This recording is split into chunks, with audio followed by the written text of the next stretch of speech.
Shut your face. No, I wasn't late. Damn. Sorry about that, guys. Had to get me drink. Yes, not sponsored. Whatever that is. Raw energy. Why not? Living the dream. Oh, this is going to be one of those I told you so streams. What did I say? Labour all the way. Labour, Labour, Labour. Anyway. Buongiorno, Jake. Let me get my headphones. Hello. Help if I switch my headphones on, wouldn't it? It would help, yeah. Hello to the people in the chat. I'm very tired today. That's better. Oh, yeah. Very sleepy. Sluggish. Is that because Andy Burnham's face reminds you of a slug? And you've been seeing that everywhere. It could be. I don't like seeing his face everywhere, I have to say. But I've just done a quick video about the crocodile thing and loaded that up. But I knew it was going to be Andy Burnham. I'll tell you, my video yesterday, as much as YouTube don't want to show anyone it, I clearly stated that, saying like, Labour will win. I like to see Restore Reform win, but Labour will win. Told you. That's all I can say about that. There was no chance of Restore winning. Nope. There's more out of hope on it. They only got 6.8% of the votes. 3,111, I believe. But that's a good result. So, put someone out there, I would say that for them that would be a victory. Yeah, I'll say. I mean, it's terrible, but it's good. Do you know what I mean? Coming third, it's sort of not because I put on it. It's terrible. Some bloke replied on X and that. I said, well, it's not bad. They've got 6.8%, say 7% of the vote, which is 3,000. But bearing in mind, like Reform had like over 15,500, and then you got Andy Burnham on nearly 25,000. 3,000 doesn't look all that, does it? No. But so 3,000 compared with nothing is also quite a big difference as well. That's very true, mate. That's very true. I was a bit like I was. Go on. Oh, I was just going to say. Also, it's a Labour stronghold. Yeah, so they've always something. Yeah, since 1918, they've had that seat since it was invented. Shall we say? They've literally had it every single time since 1918. So, I mean, to think it'd be any different, I mean, more out of hope than anything. But yeah. And what is it? I wasn't surprised. Yes, that's true. They didn't get as big a percentage as I think perhaps people would have liked, but they were third place. The Tories were below them.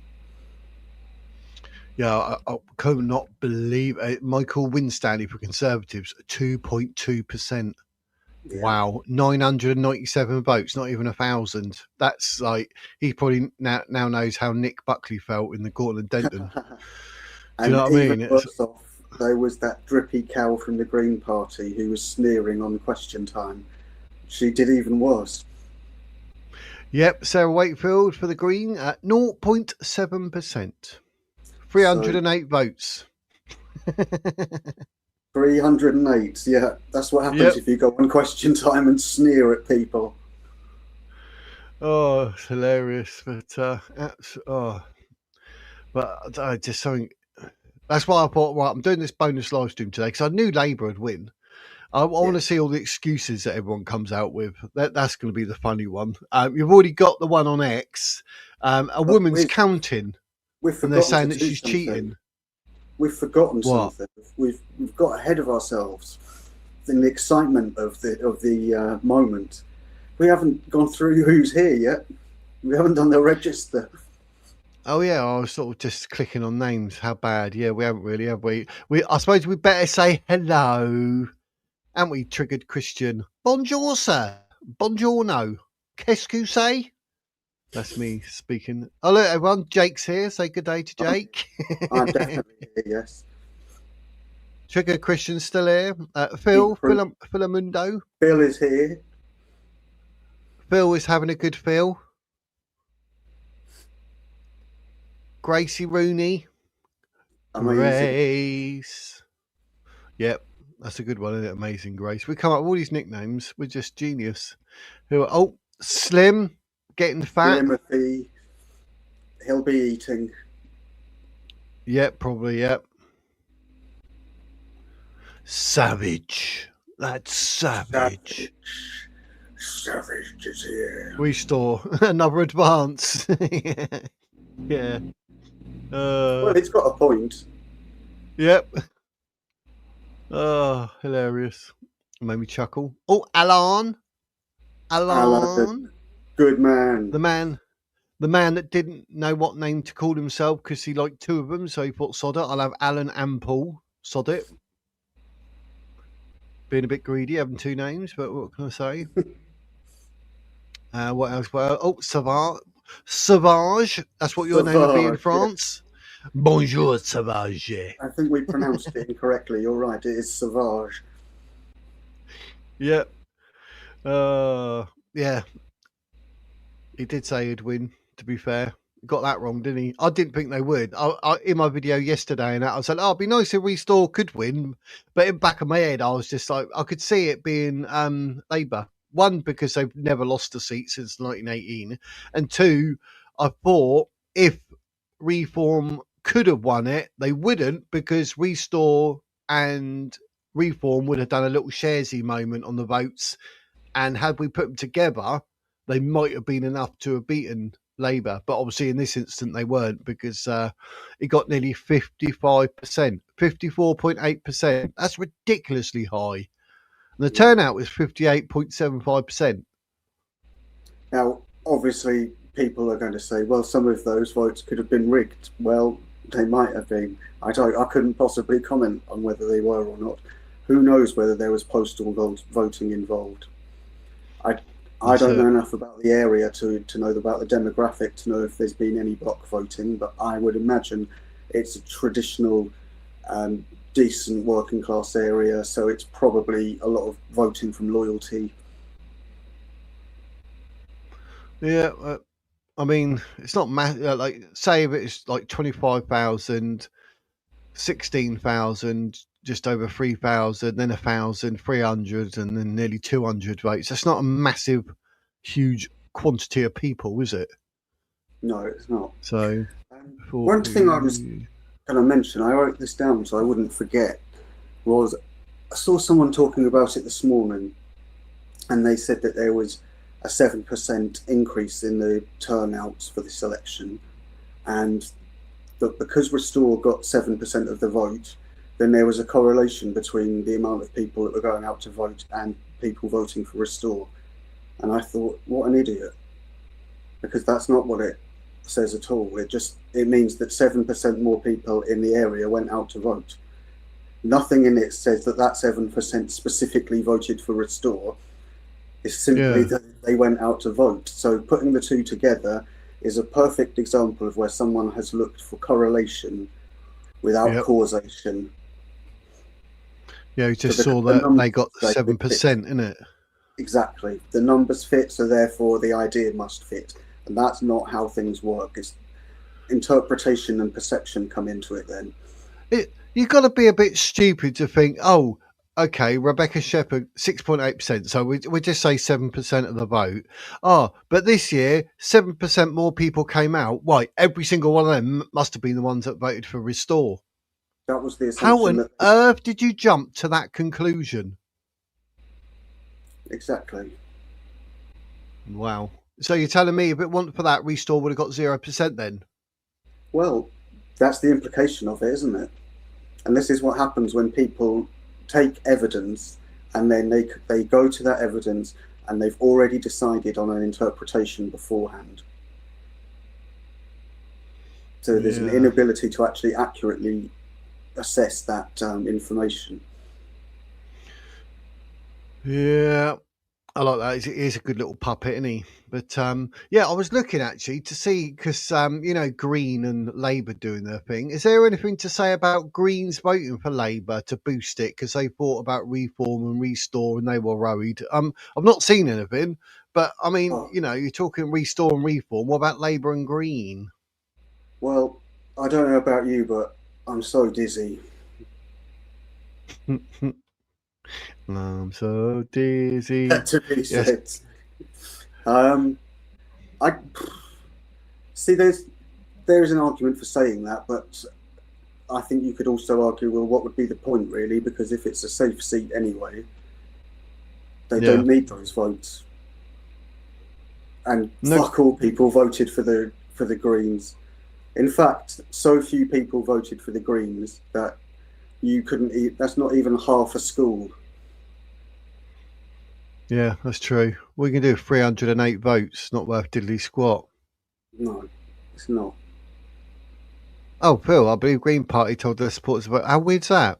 I couldn't see that when I said that. How annoying. I Yeah, scrolled like I down. say, I wouldn't discount it, but I don't think it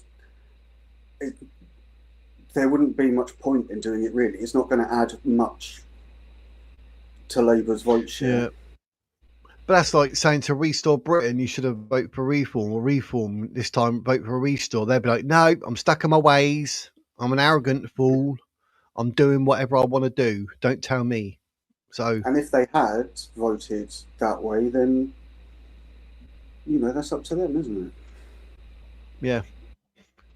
But I'd rather just not vote if I was told to vote for someone else and I didn't agree with it. I'd be like, no. Or Yeah, I'd me just too. vote my own way. But yeah. And ultimately, it didn't split the vote in the way that people said either. Because if Restore got 7%, if you were to add that 7% to what Reform got, it still wouldn't have been enough to win. Nope. That's it. So yeah, even because even I mentioned, like, people are saying Restore and Reform will split the vote and all that, but like you say, you add it up. But I mean, even that, you're talking what 18,800. Burnham got nearly double that, Yeah. even if you added them up. So, But how what's he much of saying? that is down to actual support for him, and how much of it is down to just sort of tribalist voting? Yeah, that's it. I've got a feeling there's something going on there because they wanted him to. That's what I don't get as well. Like they wanted him to get on with Keir Starmer and have a little debate there and swap him over. But I'm thinking, like, how stupid do the people in Makerfield need to be to think, do you know what? I'm going to vote for Andy Burnham, knowing full well he's going to literally neglect Makerfield because he's only come here from Greater Manchester Mayor type duties anyway, just for this to then tell us to sod off and he's going to disappear to London and be Prime Minister. Oh, yeah, okay, I'll vote Labour then. That makes no sense. I really struggle to understand the left. I was watching Dan Wootton last night, as were several people in the chats, which was rather amusing. And everyone they had on there from the left was just absolutely intolerable. Especially that fat prick with a beard. Yeah. Hello, Carol Georgina. Grace, people are looking at this in a weird way. What? Only one eye or doing a handstand? How are they looking at it in a weird way? Restore came third. Yeah, but if I were Rebecca Shepherd at this moment in time, I would be thinking, right, a couple of weeks ago I had 0. Now I've got 7% in a Labour stronghold in a very, very short space of time. So I would take that positive from it. Yeah, I'm not like that. I'm just like, wow, you got your ass kicked. It's shit. It's terrible. I know 7%'s good in a way, but let's be realistic. You're literally nowhere near, like 3,000 compared to second at nearly 16,000 and first in 25,000, and you got 3,000. I'd be embarrassed. I'm like, well, I ain't never winning that seat ever again, am I? I agree, but I think it depends on how you choose to perceive the result. Because you could look at it that way and you'd be absolutely right. Yes, they got absolutely thrashed. They were nowhere near getting a result, so bollocks to him. But you could also look at it from another perspective and say, yes, all of those things happened.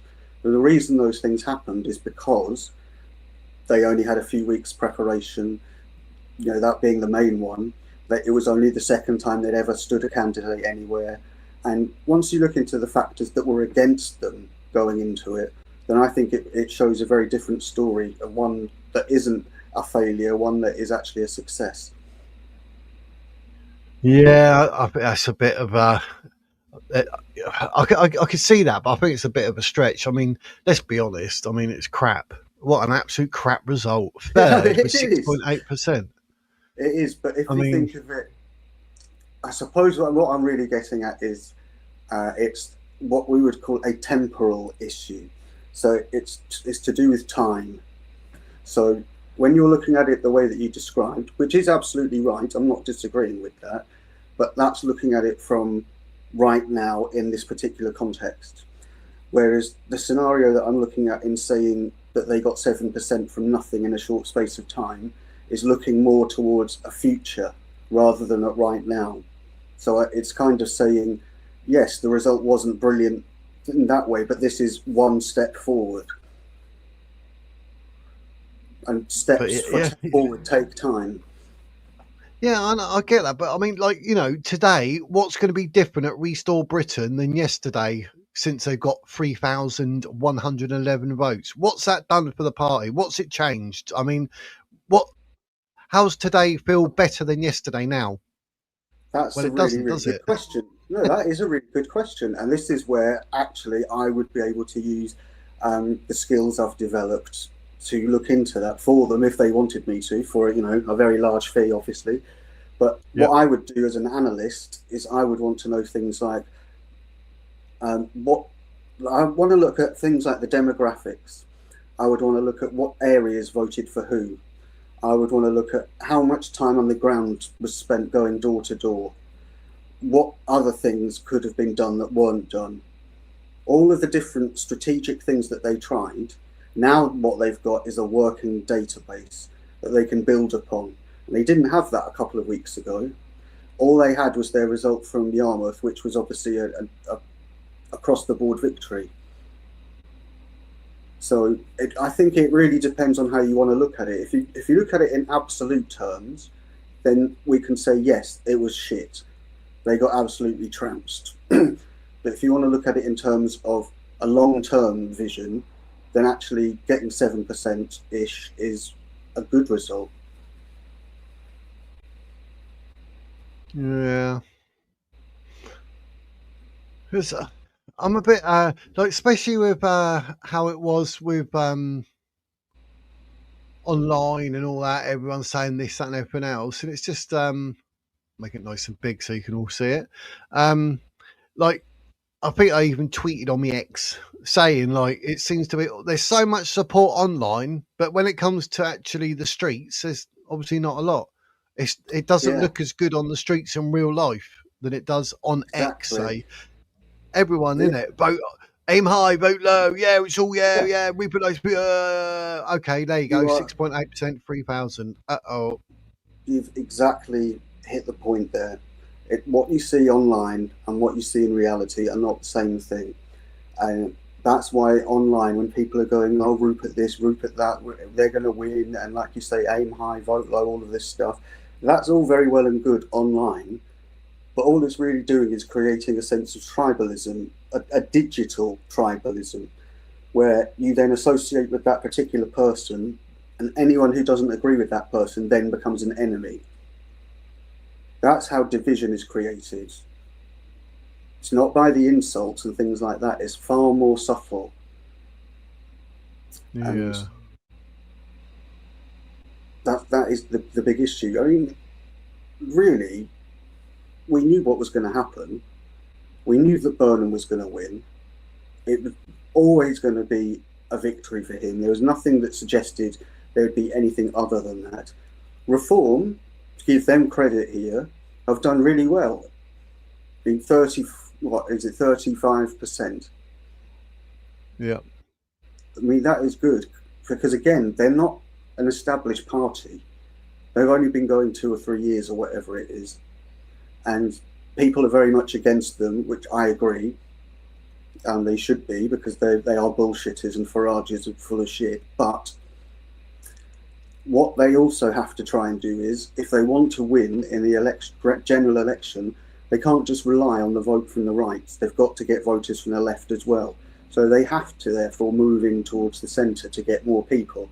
And that means that people that are more want a stronger right-leaning government or a stronger left-leaning government are going to be disappointed. And what this has done that's really interesting, I think, is that since God knows how long now, I think it would be the start of the 20th century, we've pretty much had a two-party system here. I mean, yes, we've got the Lib Dems, and I think there was the SDP in the 80s, but it's mostly been Labour and Tory.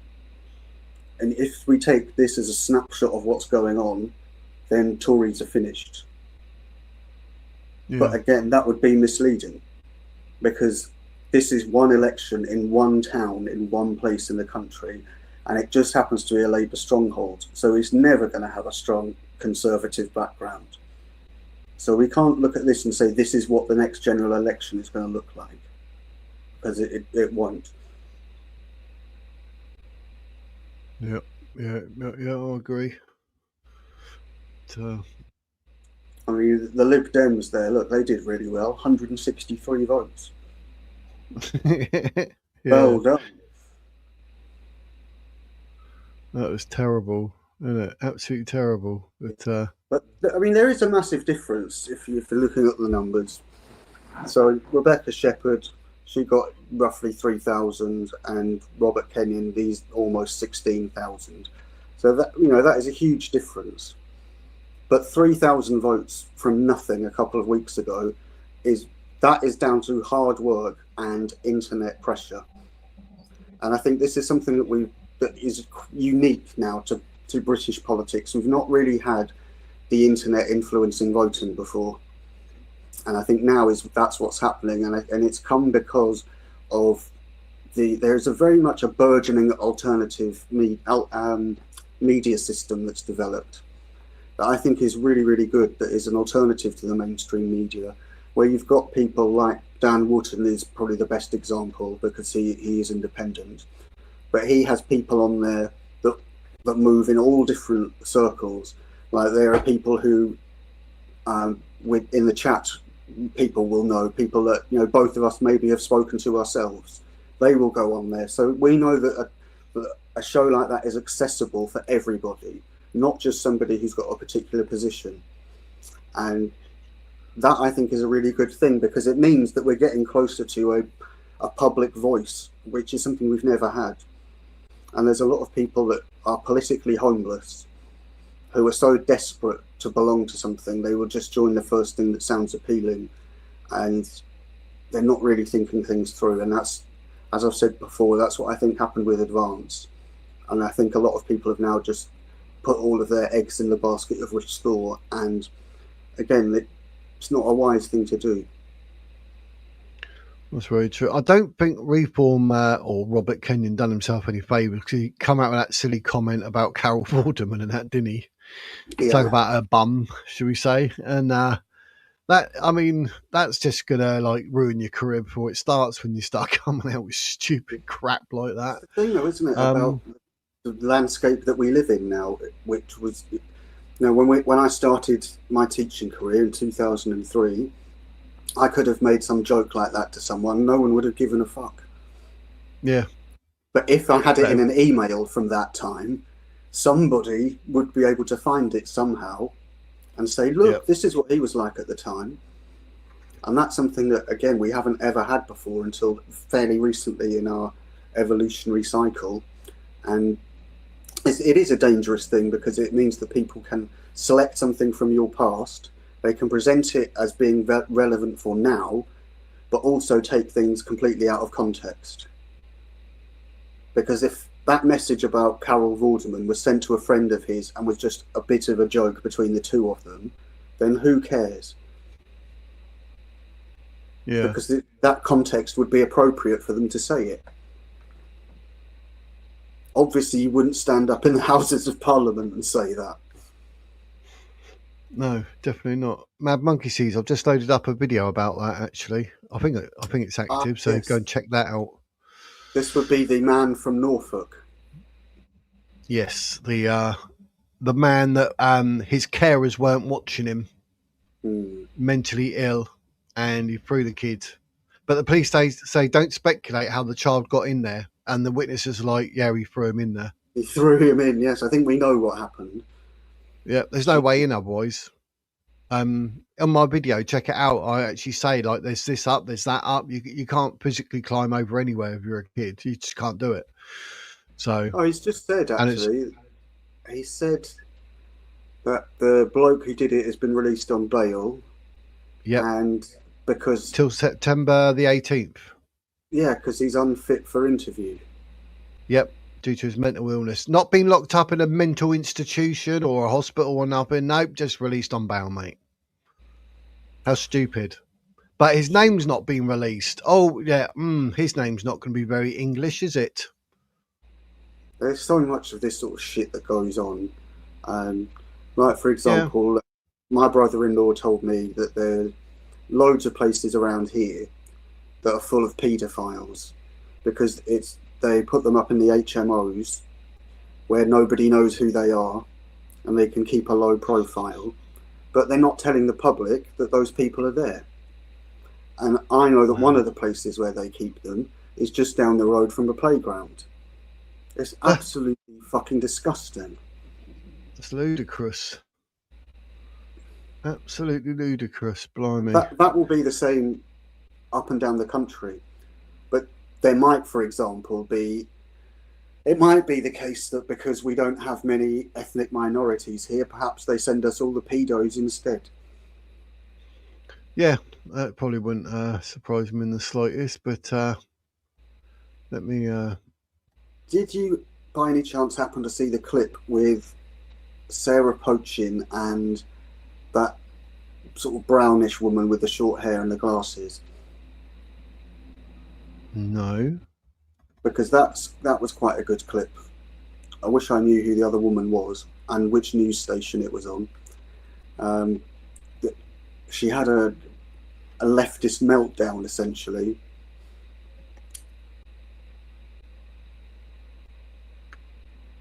And it was just showed the lunacy of the left.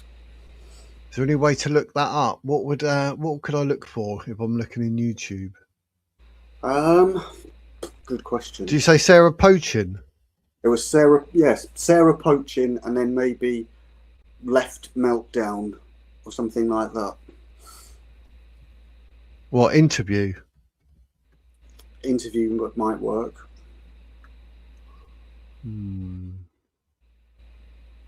Oh, depending domestic violence. Remember that saying about because football's on, more women get beaten up.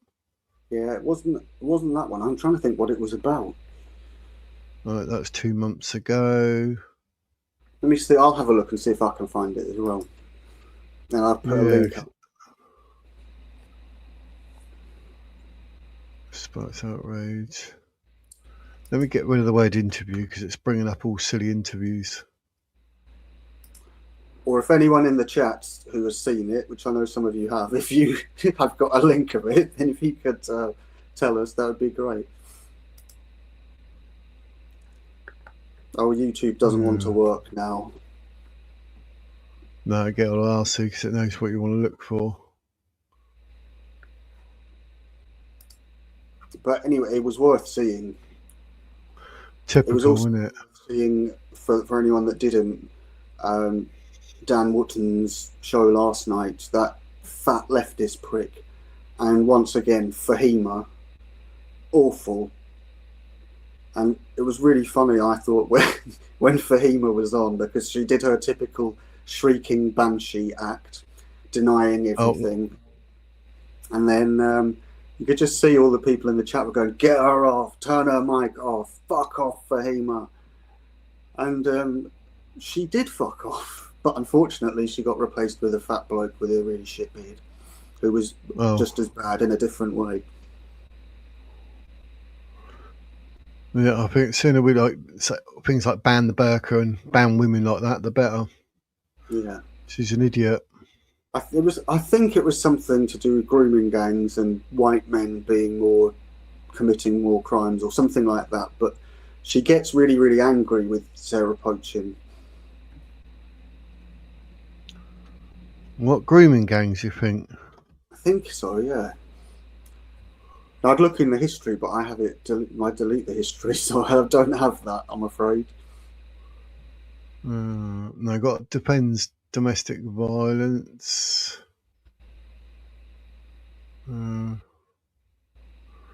Oh, when she? What about? Oh no, it's Talk TV a month ago. How recent was it? Very. It was last night or this morning. Oh right. So it was really recent, and it just came up on my, my home screen this morning.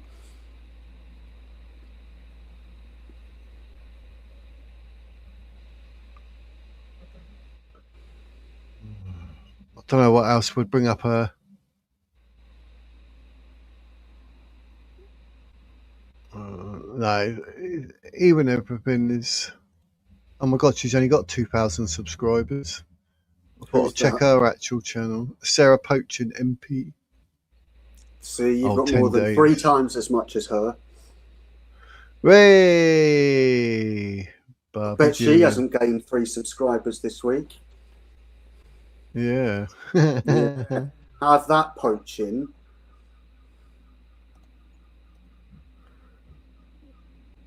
Yeah, it's a pain in the ass. Ah, bloody Paul Forbes live. No wonder. God's sake. He was live at 1:30. Does he look when I'm live and think, oh, I'll go live then? Just no consideration for other people, is there? Oh, I know. But what a wonderful thing, though, that people are still here and haven't decided to go over. Or maybe that's because they didn't know and now they have decided they're going to go there instead. Yeah. Now I've told them. They're like, see ya.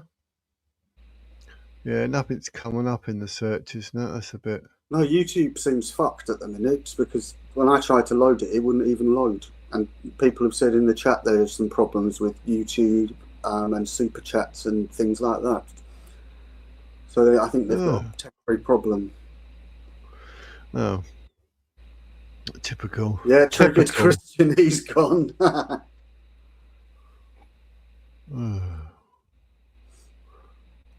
Blooming typical.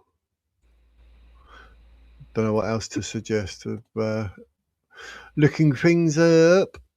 Oh, actually, Phil just said, yes, something's up with YouTube. Even the fonts are wrong.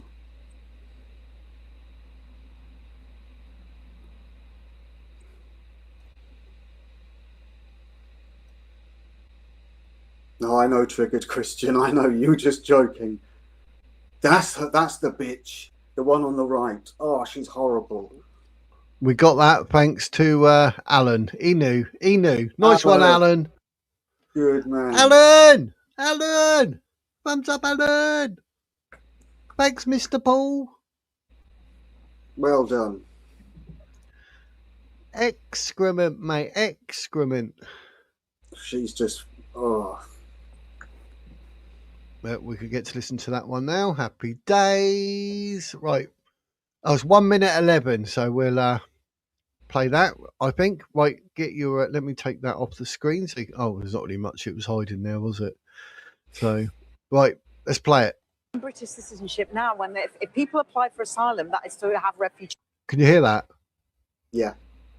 Yeah, cool, right. British citizenship now, when if people apply for asylum, that is to have refugee status. That is not the same. Are you ever going to let me finish a sentence?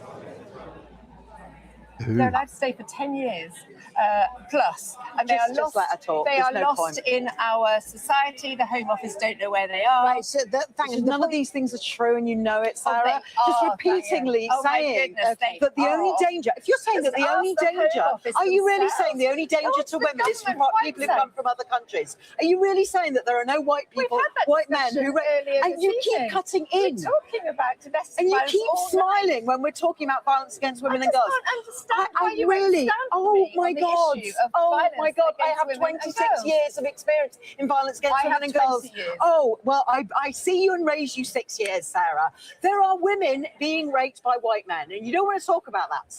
You only want to talk about when there's an incident of violence against women and girls by someone who is brown. That is your thing, and you want to blame all brown people. You want to blame all brown people, and you are causing harm to actual people. So causing harm to actual people. So Sarah She's an idiot.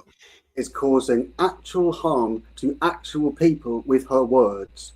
Brown people who come over here and are raping English girls obviously are not in this woman's mind.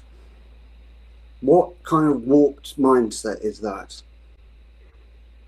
Yeah, I think she's missed the point. We're talking about the fact that like illegal immigration is causing X amount of grapes, and they would never happen if there was no illegal immigration. She wants to jump on the, oh, but white men too.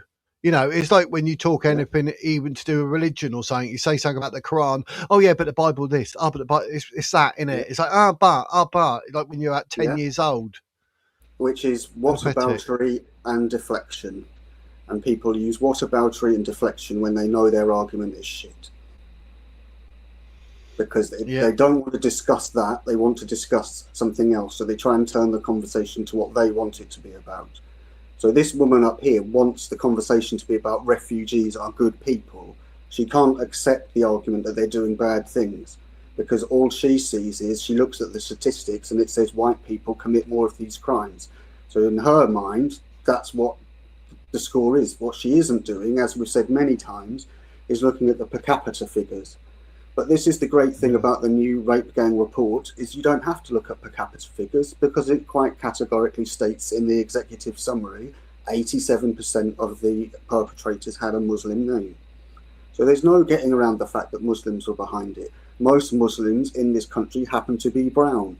Therefore, the people that are committing these crimes are majority Muslim and majority brown. So the one with the glasses is completely speaking out of her arse. Because yes, it's true. It even says in the report that yes, there are white grooming gangs, but they amount to a total of 13%. And that is split between white and black people. So there's actually about 7.5% of the rape gangs across the whole of England are perpetrated by white people. That is true. 87% are committed by brown Muslims. There is no defence against that. There is no argument against that.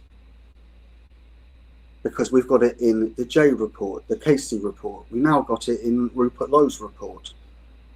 How much more evidence do they want people to have? I don't understand how these people think. Like, oh yeah, but that's like saying, oh, there's more people in Africa that are raping that are black than white. Well, yeah, because that's the demographic of your country, you absolute pillock. I mean, some of the arguments they say are ridiculous, but in a more worrying term, women like this and others that think like that in this country are a real problem, because they are literally blind to the threat that Islam, Muslim men, the ideology, and this weird fascination with getting seen as an honour to actually grape European women. And they're like, yeah, but no, don't happen, mate. White people do that. Like, how dangerous is that? Because there's no such thing as rape in their culture. Oh yeah, because silence is consent, isn't it? Yeah, exactly. And it says in there in the actual Rupert Lowe report as well about the fact that even if you just look at even if the woman looks at you, that is enough to indicate consent. It's disgusting. Yeah, that whole religion is disgusting. It's all about male power. Yeah, I mean, it's crazy. But then, because a lot of this, they're like, oh no, we're voting Labour because Reform are racist. Like, no, but they're aware of the situation, like Resotre is, of the dangers of what Islam. I mean, some of the stuff you see on X and what you see Muslims say, and oh yeah, we're going death to America, we're going to take it. Oh, death to the UK, we're going to take it, and everyone's like, no, you're racist. You're being Islamophobic. That's why you invented that word. And you need to shut up. And you're going to think, do you know what? In 10 years' time, when it's too late, you'll be looking at us lot going, I think you told us, didn't you? And I'm getting really fed up with hearing brown people saying that we have to respect their religion and respect their prophet. Fuck your religion. Fuck your prophet. They have absolutely no sway in this country whatsoever. They mean nothing to me. I think they're both made up. They're both lies. And I think that anyone who believes in those lies is a complete and utter idiot. And anyone who believes that the sun goes to sleep every night in a muddy spring and that a prophet flew to the moon on a donkey and then split it in half is an absolute tit. Yeah, I mean, it's another. I mean, maybe that's why they got to be born by incest to ensure the IQ's that low. They're like, oh yeah, that happened. I think it must be, and I genuinely do think it is, because there hasn't been any innovation in that culture, because it's by its own sort of definition, it's time bound to the 7th century, so it can't progress from anything. And when they talk about the so-called golden age, that's just because they stole all the knowledge from the Persians and the other people in the area. And like the Greeks, for example, by translating their texts. It wasn't that they discovered the knowledge, they just translated it into Arabic and passed it off as their own, which is what they've done with their religion. Yep, there's one for you there, mate. Jake, the figure is 85% of gang-related sexual abuse by white men. I don't think it is, but that's not what I've seen anyway.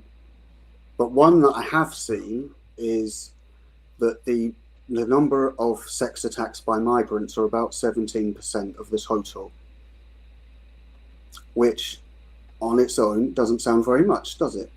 17%. Yep.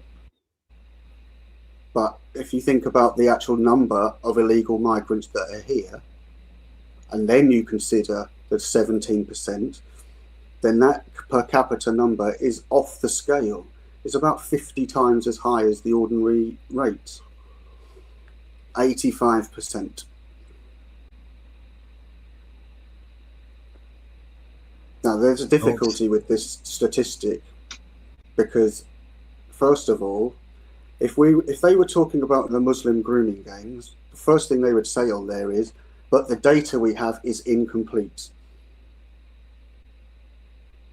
But yet, when it comes to white people, it's fine. You can say it's all right. But they said they've never in their life actually done anything by ethnicity, and now they're saying in this where ethnicity data was available. Yeah, and also so they'd be like, yeah, but look at the specific word in there. Carried out by white men. Doesn't say white British. It says white. So that is a much broader spectrum, because that's now going to include French people, German people, American people. We've seen evidence on here before of them even recording Afghans as white people.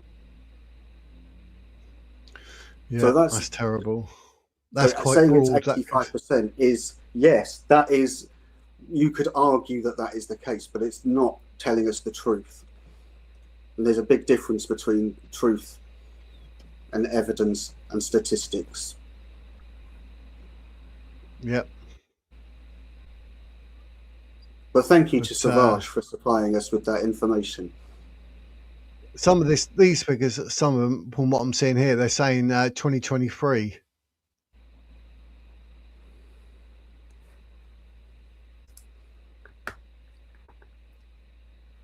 So I'll open up the Rupert Lowe one again, just to remind anyone. But this is something from the executive summary that I think isn't being mentioned, and someone in the chat mentioned this earlier, and I can't remember if it was Grace or Dizzy, so excuse me. But it's not just raping people. So I'll just read a couple of passages if you don't mind. They're not very long. Yep. So it talks about girls, and it talks about them being befriended by Muslim men who treat them like adults, give them alcohol, drugs and cigarettes, and then they would start to collect them from school, this sort of thing, what you would call the boyfriend model. So it says, this is on page 8 for anyone who wants to see it for themselves. It says that they were taken to houses, flats, restaurants and hotels where they were raped repeatedly by groups of men, tortured, filmed for blackmail, and told they were white trash or kuffar who merited punishment. It's quite specific in there that it's racialized and it is theologized as well. The fact that they are filming them is just sickening. It almost is a double humiliation because of that. because they'll then be telling them that if they don't go and see these people and perform these acts, then those tapes will be sent to her parents or something along these lines. It mentions a bit further down on that page, I'm not going to go into any of the graphic details, so don't worry, but it says perpetrators from Pakistani, as Ben Habib says, Muslim and other Muslim backgrounds operated under an honour and shame-based clan code that treated non-Muslim girls, especially white working class girls, as property available for sexual use. And this comes from the doctrine of Muslim superiority that positions Muslims at the top with a duty to correct non-believers. So wow. They justify this behaviour on scripture.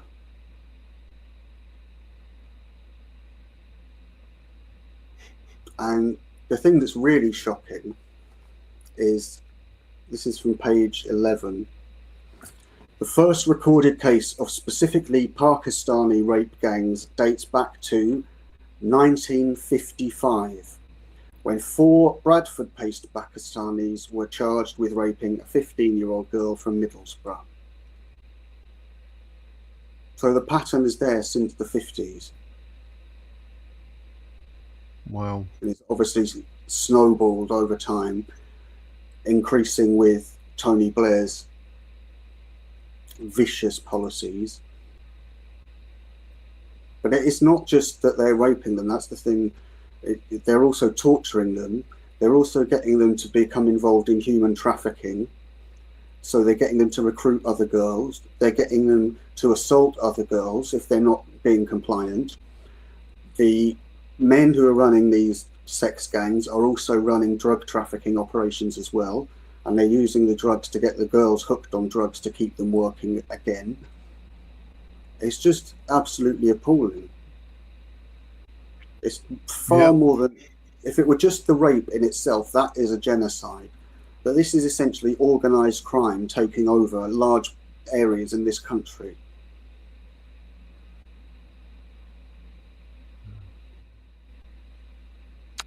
And the other thing is that there's 149 different districts in England and Wales.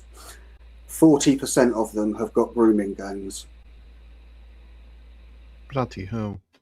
And that's without us having done a proper audit of the whole country. That's how bad things are. I think this 85% thing that you put up, Savage, it's 2023, so it's not even valid. So that's probably why Sarah Poachin doesn't address it. But I mean, she clearly stated, football, England lose, women abuse goes up because of men. Well, she's obviously talking about white men, and no one's saying it doesn't exist in white people. I mean, there's people with twisted brain cells, no matter what colour they are and what they're from. Yeah. They are more inclined to be from somewhere like Pakistan, where the #1 search on the internet is horse sex. So it tells you like the ideology of these people. Do you know what I mean? Yeah, I do completely know about. I'll take that with a pinch of salt. Well, I think that's. I'm glad that Savage brought up that statistic actually, because I think it's a really good one to look at, because that's something that the left will throw at people who are in opposition to them. But it's a very misleading statistic because it doesn't specify what white actually means and who is considered white in there. I mean, we could say, for example, Albanians could well be considered as white under the criteria in that. And we know that Albanians are the highest offenders when it comes to violent offences. Yep. And as I've mentioned, Afghans have been considered as white. So the number of white British people, which is the statistic that we actually want to know, is being incorporated into other ethnicities to make it seem like there are more white people. Yeah, if you wanted to look at it in a more precise way, you want to collect the data of white men who are English origin or Welsh origin, and then have a look at the statistics for that. Yeah, that'll probably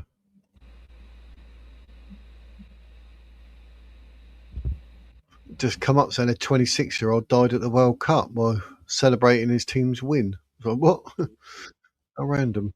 But we know that 85% of these cases might be considered white by the left, but we know for a fact that this isn't true because it tells us on the first page of the executive summary, 87% of all grooming gang perpetrators had a Muslim name.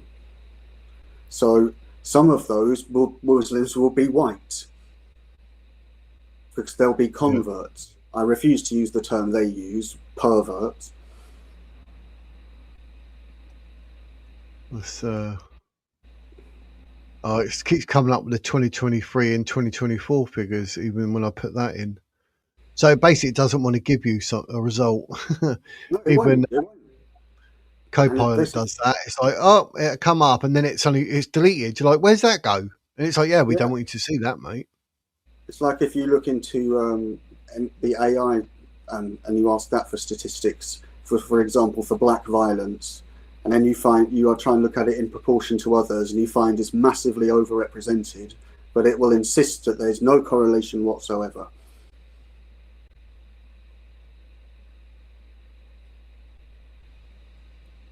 That's true, Alan. That's what they're doing. They're phone up. It's like, oh yeah, we got a victim here. Do you want to come round, have a quick go? And before we get rid of her, you're right, mate. ASU Mahmood author is right that the Quilliam Foundation did do a report about grooming gangs years ago, but it was very much a stitch-up job that was written by Dr. Ella Cockbain, and it really downplayed the existence of the Muslim grooming gangs, and it very much played up statistics like the one we've mentioned before about white offenders without actually being specific about what it means. It was essentially a whitewashing of the entire grooming gang scandal, and it's, I think, an absolutely appalling document. I think there was one from the Quilliam Foundation actually. That was before Ella Cockbain, sorry, and the data in it couldn't be verified as far as I can recall, and you can't actually find that report online now.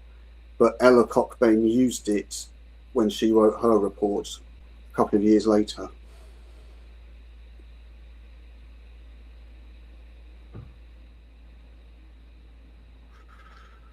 I will put her name in the chat for those who want to look her up.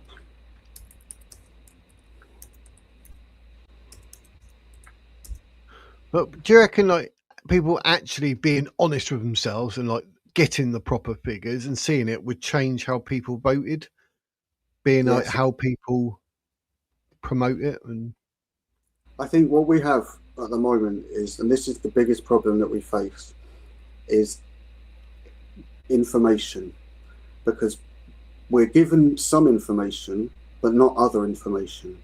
Some information is collected, some information like ethnicity isn't collected, and so because we don't have all of that information, we can't get the full picture. So they've got to collect the right data first of all in order to be able to analyze it correctly. So it's no good saying 85 or 87% of all grooming gang perpetrators are white without specifying who those white groups actually are, because there might be a specific demographic of white people or people considered white who are overrepresented in that category as well. Like you could, for example, have, and I'm not saying that this is the case, but it could be the Orthodox Jews. Maybe they have a grooming gangs and they're overrepresented in Golders Green or somewhere like that. That would significantly push up the overall percentage of white people who are grooming gang offenders. But yet you wouldn't say that Orthodox Jews were necessarily the same as English working class white people.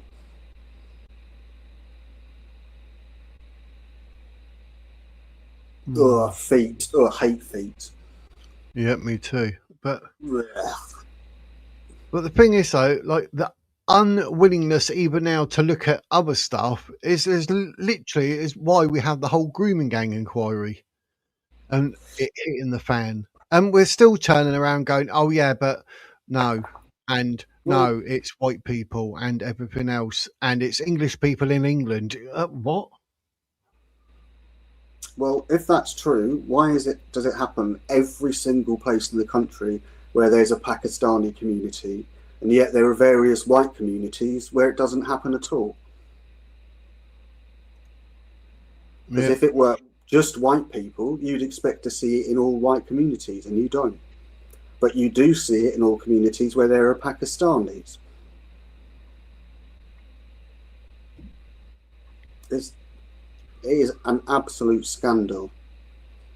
And but do you think Reform, had they not mentioned anything about like mass deportations and like what Pakistanis this and everything else, even say for Restore as well, that they might have done better in this, because people now think, oh, not only you're wrong, you're racist, you're Islamophobic, and the funny thing is they're actually right and they're bringing it up. But look at what Katie Hopkins and Tommy Robinson have been through for saying whatever for the last decade. But what they're saying is true. But I mean, would they do better if they kept their mouths shut? Yeah, maybe. I think it's always good to try and switch the left's tactics back onto them wherever possible. So if you have to play the victim card and use that to get an advantage, then do it, because they will do it. So play them at their own game. And one of the things that they're very good at doing is putting out misinformation and disinformation and propaganda. And it's not as explicit as it used to be. It's not like the old Soviet posters. You know, he'd get someone with a big hammer, is about to swing it down next to a sickle and a slogan underneath it. You don't need to do anything like that anymore. All you need to do instead is just put out a rumour on the internet. That will be enough to put people off. Just say something like, put out a rumour, Rupert Lowe is a neo-Nazi, which is obviously what people have done. Doesn't matter if it's true or not. Doesn't matter if there's no evidence. If people repeat it often enough, it becomes true.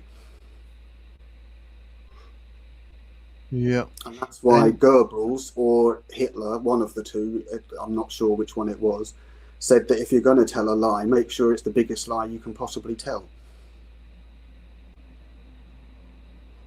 Yeah, well, do you think, even because Tommy Robinson's like said, yeah, he supports like Rupert Lowe now and Restore Britain, so would that even have a negative effect on Restore as well? Do you know what I mean? Because like when you see things like this, I laugh. Restore too extreme. It makes me laugh. Yeah, but there are people who were saying, like that woman with the short hair was saying this in the interview yesterday, that reform are extreme. Yeah, so that's the narrative they're getting. Facts about Islam and people don't like it, they get butthurt, so they start calling you all sorts of names. Well, I think that what's happened is something, again, going back to sort of tactics that the left use, they quite often like to say that there are people on the right who get radicalized. So if that is true, what they don't understand that they're doing is creating a radicalized right. And what will end up happening if they keep pushing the way that they are is you'll get a reaction to that will be an appropriate reaction to it, which means they'll get a much stronger right-leaning side than they would have done if they hadn't acted like this. Or to put it in a more extreme way, I think if things were to carry on how they do, or how they are, sorry, at the moment, then a very realistic possibility is that somebody, perhaps somebody that we don't even know yet, who hasn't become a political figure yet, but somebody could come from virtually nowhere and manage to achieve power in a very short amount of time, simply by galvanizing the country through nationalism. And that is exactly what Hitler did. And it didn't take him long to do it back then. It would be even quicker to do it today. And you could then end up with a real dictatorship, which might be better in some regards, but it's still a dictatorship. So really, change has to be done incrementally, because it upsets too many different things at the same time. So basically we're screwed either way then. I think that there's nothing that you can actually do to change the overall system. The only way that you could do that, it really, is to have a nuclear war and start again from nothing. But it's too embedded in everything now. The economic system is what really needs to be looked into, because so many policies today are coming directly because of economics rather than country being put first. Like, for example, bringing people in because they're cheaper, rather than paying people who live here a bit more money to go and then start doing an apprenticeship or something like that. And they're also, in the process of doing that, are creating an entire generation of people that have no function or role in society because they've been replaced by people that are cheaper.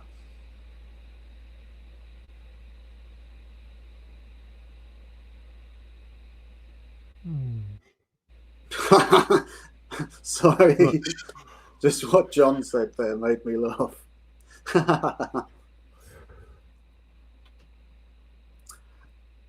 I do think that there is a way out, and I think it comes from the source that you probably wouldn't expect it to come from, which is the actual system itself. I think that it has to repair itself or it will collapse.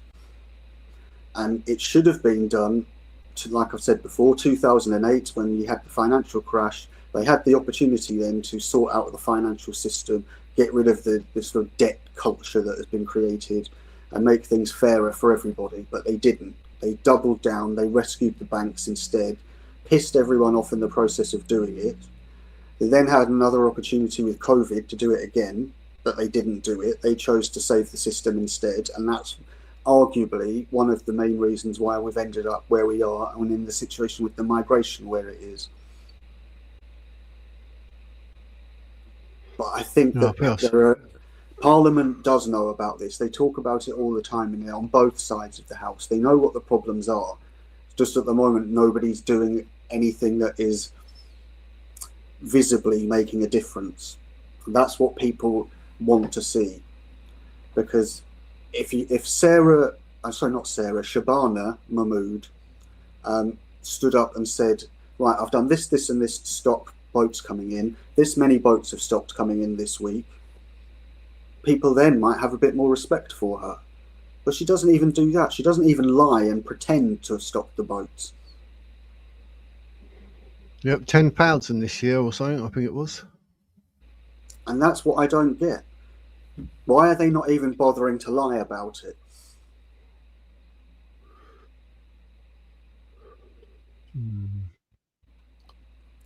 But politics is a very, very dirty business. And to be successful in politics, I mean, I couldn't do it, for example, because I don't have the contacts or the finances to do it. Which is another reason why Robert Kenyon has done so well here, because he is just an ordinary, bloke like any of us are. Somebody like Andy Burnham has got a financial backing. He's got friends in the right places. He's got contacts in business, in you name it, he will have contacts there. That's why he's managed to get the victory that he has got. But these people don't always get things their own way, and that's why I'm very reluctant to say that there are this sort of master plan behind everything. There isn't one master plan behind everything. There can't possibly be, because they're not efficient enough to coordinate that. Let me see. I've got a post. I think I shared it this morning.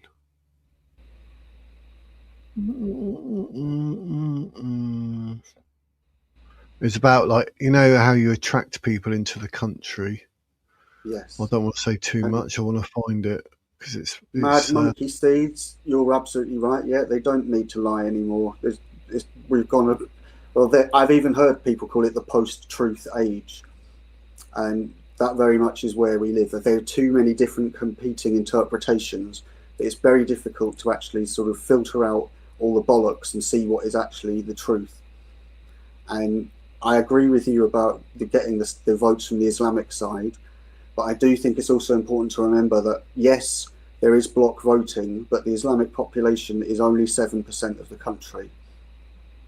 So it doesn't really make a huge difference overall, but it makes a massive difference in local communities and local elections where you've got populations of 80-90% that are Islamic. So it is a good point, but I wouldn't overemphasize it. This is worth a listen, ladies and gents. 2 minutes, so listen to this. Why would the UK bait migrant men with 12-year-old girls? And you heard me correct. A video has just resurfaced of the Refugee Council in the UK using 12-year-old girls to convince migrant men to come over and live in the UK. And this has just been exposed again after we heard about the migrant gangs that were grooming and group raping young girls. I'm going to play you this video that has me extremely pissed off, and then we're going to come back and talk about it. Hello and welcome to Wales. We understand being a refugee isn't easy. They're going through so much. Fleeing your country is difficult, but Wales wants to help you feel welcome. The Welsh Refugee Council is here to help you. Wales is seen as a nation of sanctuary. We welcome anyone and everyone. We recognise your skills and talent. The Welsh Refugee Council offers a lot of support, including ESOL classes, which means English for speakers for other languages. It may be hard to learn our language, so we offer support. Employment. You may feel stressed about... So they had 12-year-old girls do a video telling migrant men they could come over as refugees. They would have a job, they would have a bank account, they would have a place to live. Oh, and by the way, we have young girls living. Like, what? And after everything that's come out, I am just... Everything I've learned about the UK in the last several years, you people over there that do not agree with these agendas, you need to stand up, because this is not okay, especially after hearing what has been happening to white girls and women in your country. This seems a little bit like they knew potentially who they would want to speak to when they came to the UK, and that's why they used those girls. Just saying. But are you outraged about this too? Like, why would they use them? Like, that task needed 0 children involved. Like, what the? There you go. Well, who is she referring to there when she says they? Presumably, What do you mean? She means the government. They are doing this. Yeah. They are using them. She says at the beginning the UK Refugee Council. Right. Now, was that UK Refugee Council? Now, was that commissioned specifically for this? Was it a school project? What's the actual context? Because it might have been a school project to raise awareness about things like that. But it's being presented as if it's an advert to entice illegal migrants to come here. I'm not saying that it isn't that, but I'm just trying to look at it. She's saying, let's play the beginning bit. I think she says, hang on. Yeah. Why would the UK bait migrant men with 12-year-old girls? And you heard me correct. A video has just resurfaced of the Refugee Council in the UK using 12-year-old girls to convince migrant men to come over and live in the UK. And this has just been exposed again after we heard about the migrant gangs that were grooming. Right, let me look that up. What was it? UK Refugee Council. Yeah, I mean, I don't know where it's from, but Pouncey and Grace have said it's from the Welsh Refugee Council. So that would change it. One thing I would definitely say though is this woman is American. She doesn't sound like she's particularly smart, and she's just picking up on clickbait material. That is absolutely guaranteed. She thinks that the whole of Britain now is acting in that way, and it isn't. There we go. The Welsh Refugee Council video featuring 12-year-old girls welcoming refugees to Wales has sparked significant controversy and backlash. The video, which was initially created as a part of what you said of a school project, highlights the support available to refugees through the WRC and other agencies. However, it's been criticised for using young girls to promote migration, leading to accusations of enticement for migrant men. The video's re-emergence amid discussions on child safeguarding and immigration has raised concerns about the appropriateness of using children in such a sensitive context. The Welsh Refugee Council has expressed concern over the circulation of misinformation, has taken steps to address this situation. Well, I mentioned a school project because it looked like one. It didn't look like a professionally filmed advert. So what I'm wondering here... Yeah, they're all wearing the same uniform. When you said about a school video, my brain clicked and I was like, oh. And what I'm wondering here is if... So this is obviously a school project, like I said, is to do with highlighting support for refugees. Now, that may have been done in a particular lesson in class. So all the kids would have had to have done that. They'd have had to have presented it and filmed it with their phones like it's been done here. That doesn't mean that they did it to promote migration for the Welsh Refugee Council. The Welsh Refugee Council have come across that clip and decided to use it in a different way. Yeah. So it's still the same. It's the same footage, and it was filmed for the same purpose, but it's being interpreted in a different way, in a different context. Yeah. So those girls did not know that that's what they were doing. No. As far as they're concerned, they're doing a school project. They might absolutely hate migrants, but they're grinning and smiling because they know that that makes a better sell for your, to persuade people. So it's absolutely right. Like it says in the middle there, it's right to criticise the Welsh, the Welsh board for promoting migration by using young girls. Yes, that is despicable. But the video wasn't created to do that. Yeah, that was the actual purpose. Yeah, you were right though. It's a school project, so good. Good eyesight there. Because like as you said, I was like, yeah, they're all wearing the same uniform here. So your bells do ring. That's why you got to look into things. But yeah, so this was not made for the Welsh Refugee Council. No, it doesn't look like it. And then what you've got is the narrative progression that comes from that. So because it's been used inappropriately by the Welsh Refugee Council, people have then seen that and they've interpreted it that the Welsh Refugee Council are using 12-year-olds to persuade migrants to come here. Someone in America has heard that on TikTok and now thinks this is what's happening across the whole country. That's what I mean about how misinformation and disinformation spreads just by telling a lie. You don't have to even make anything up.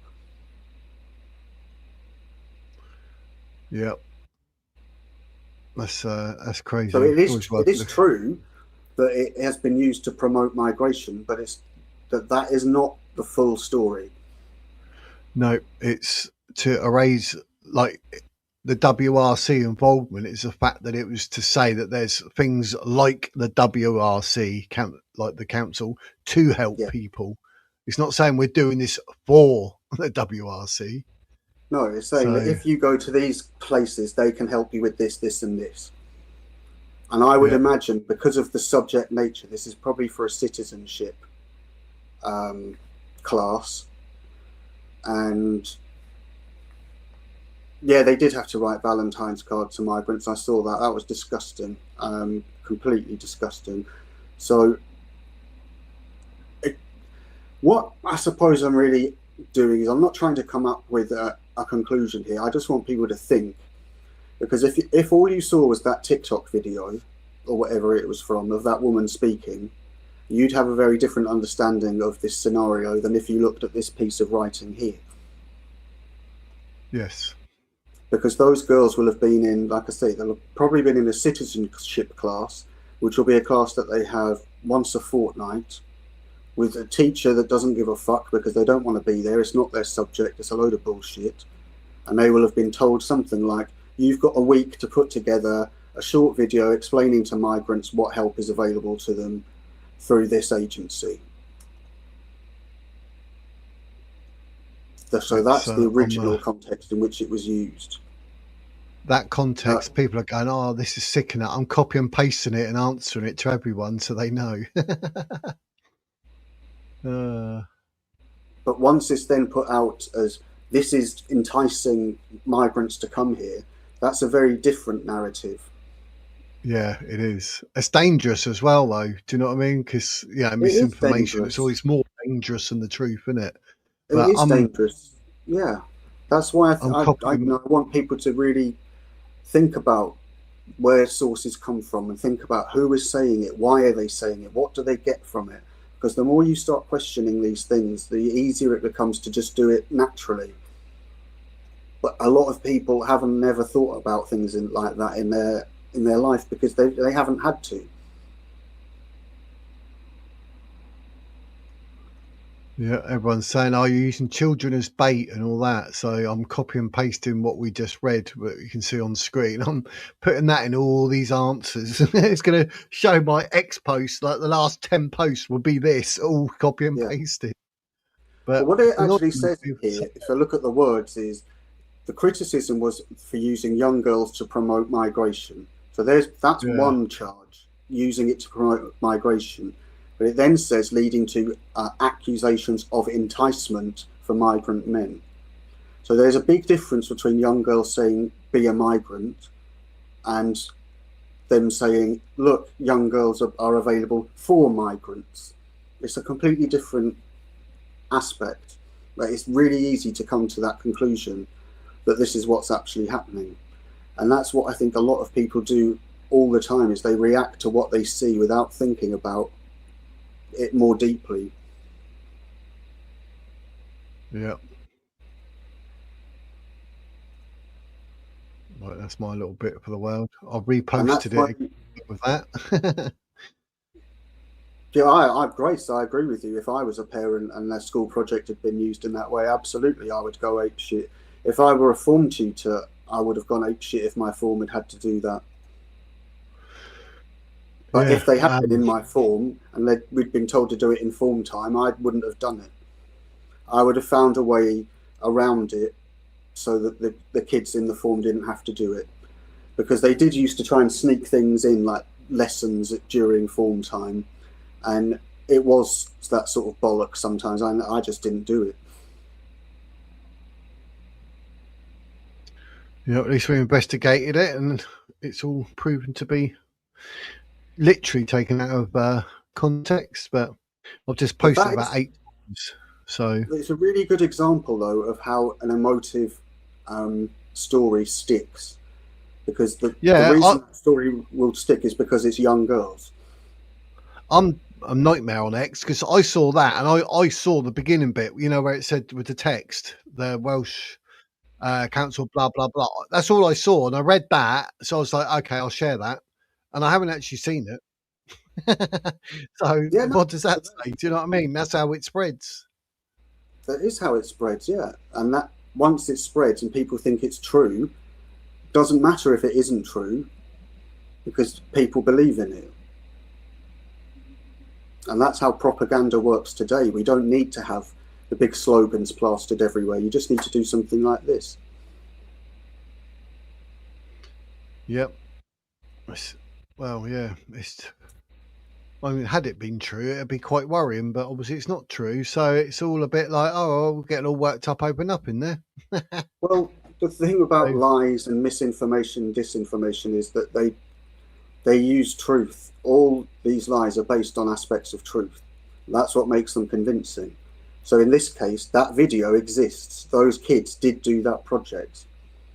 But the way that people interpret it is very, very different.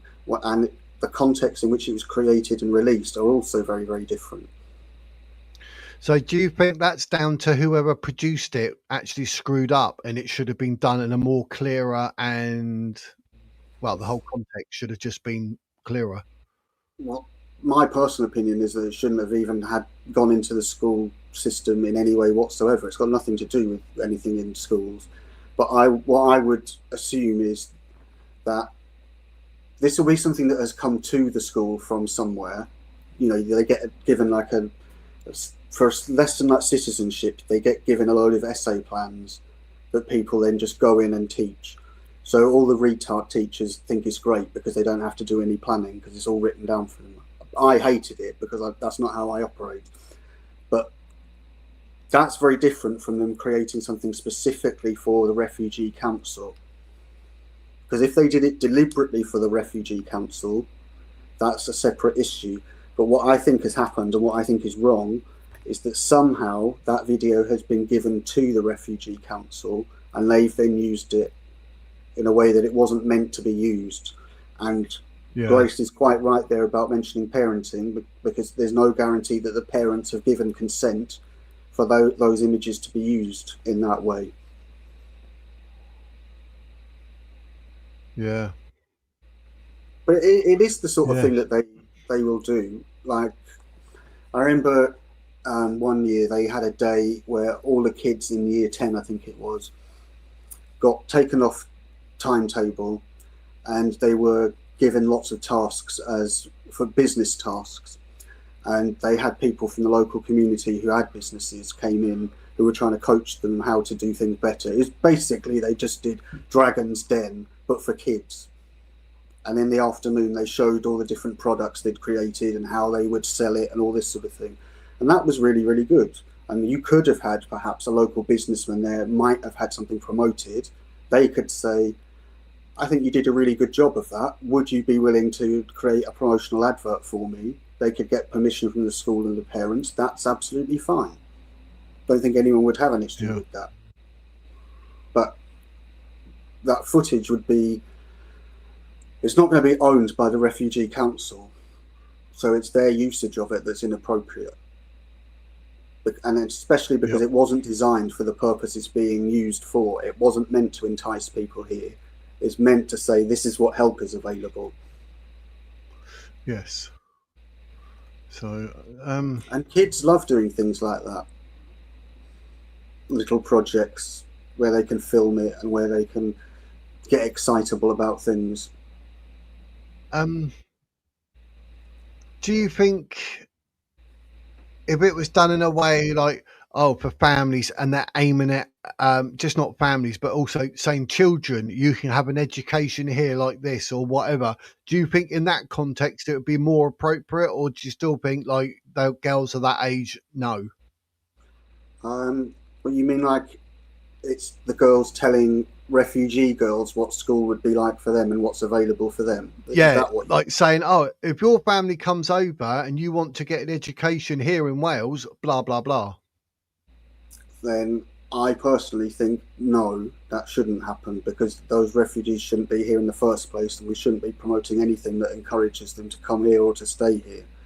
But I think what you have done there that is really good is you've identified the context and purpose issue that I was talking about, and that yes, there is a legitimate reason why you would get someone who is 12 creating a video for someone else who is 12. That would be acceptable. Yeah.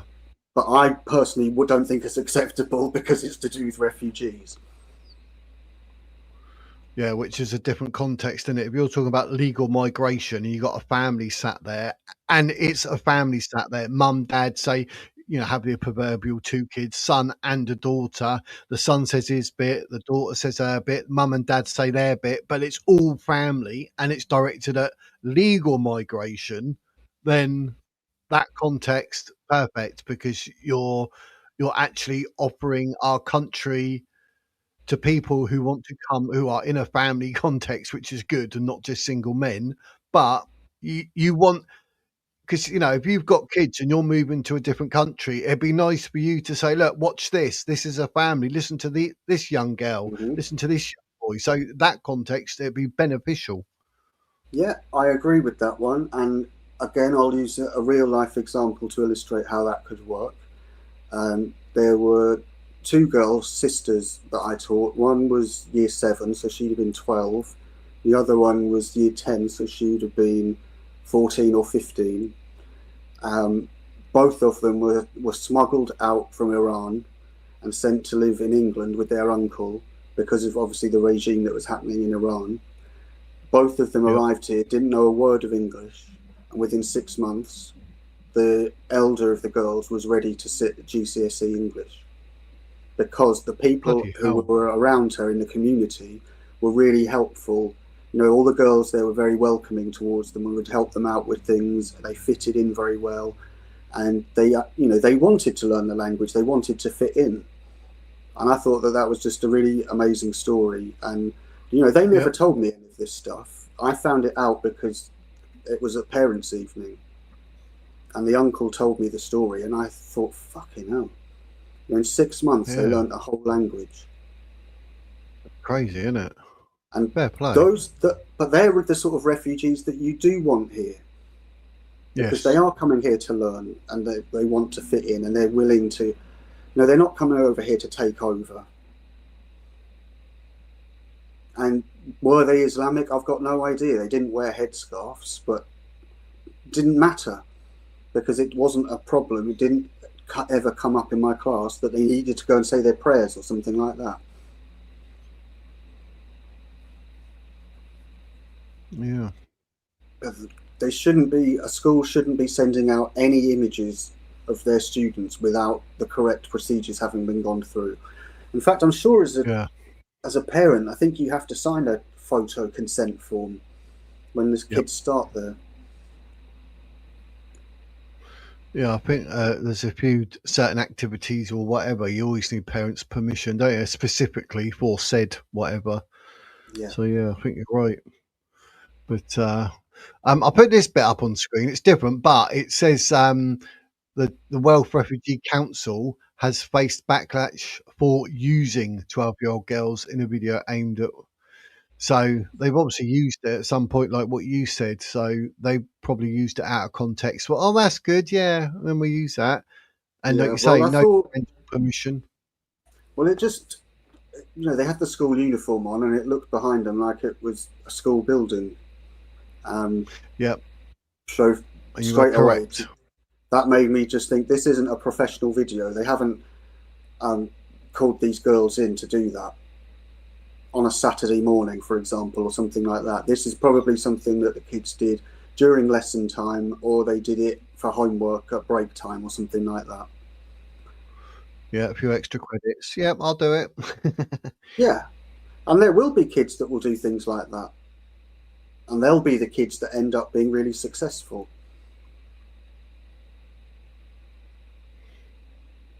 Yep. So basically it's wrong. We all agree that and what we saw. I mean, admittedly, the video we first see, the whole context was wrong. But once we look into the context, regardless, it was wrong. So there we go. It was I mean, they shouldn't.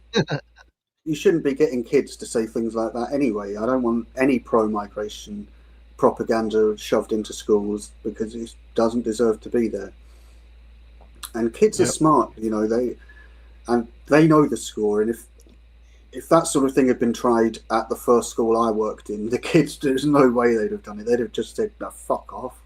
Fucking hate refugees. Yeah, but the thing I find, like, even with that video, and now we know the truth, you know, Reform Restore will call it out, like what we've said. Labour would be making excuses for it, without a doubt. I think.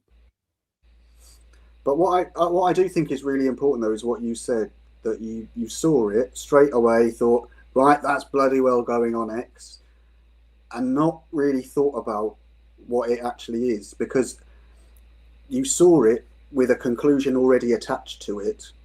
And so therefore for you, you're thinking, right, yeah, that's what it means. But sometimes the conclusion that is attached to an image or a video or a topic isn't the right one. Or there can be different interpretations. You'd think I'd learn, but I've had it before, and obviously I haven't learned. I've shared stuff, and then literally 2 days later, say, or a day later, it comes up with the community thing on it on X saying, like, readers, blah, blah, blah, this context, this video is actually from this or whatever. Oh, this video is actually talking about such and such, not such and such, like stated.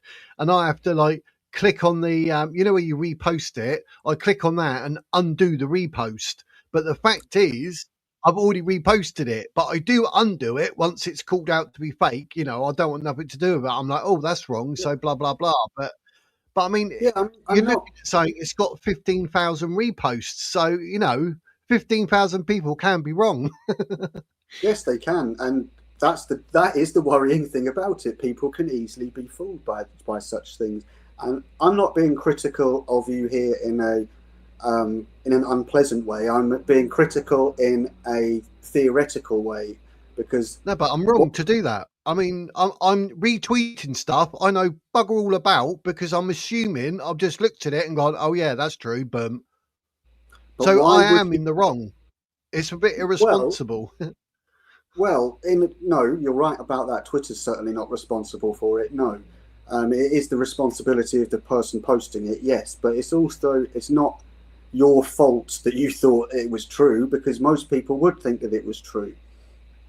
Yeah, and do you know what sells me that it is true? Because when I look and it says, I don't know, 350,000 views, it's got 50,000 likes, 15,000 reposts. Well, that's doing the rounds. It still hasn't got community notes. Must be true. Ba-ba-bum. That's how I gauge it, and it seems to be incorrect. This is what I think a large part of the problem is that people now, you don't know what to believe in, and you can't. It's really difficult to verify what is actually true, because we grew up thinking that what we were told by mainstream media was true, even though we knew it wasn't.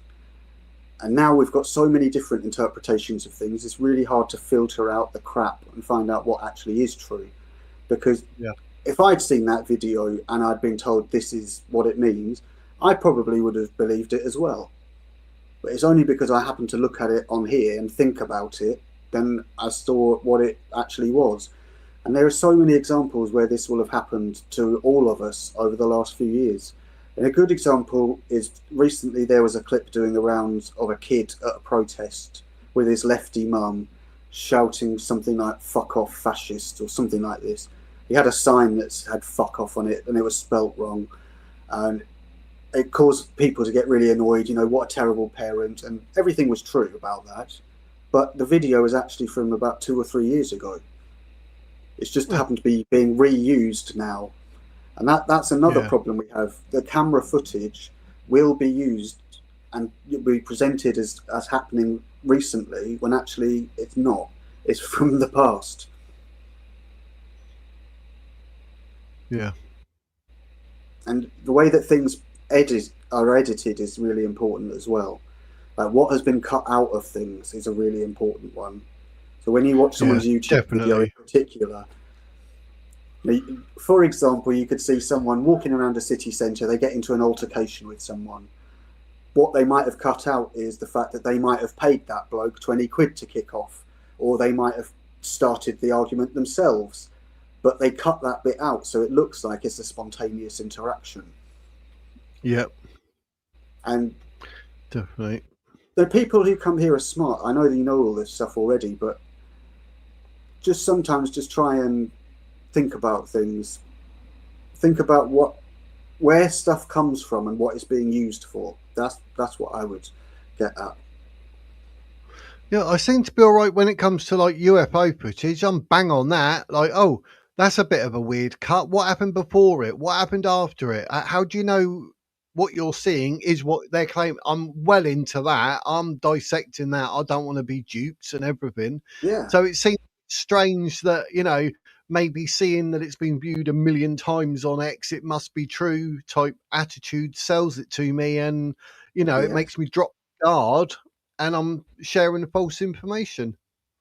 Yeah, and what you've just said is that is how it works.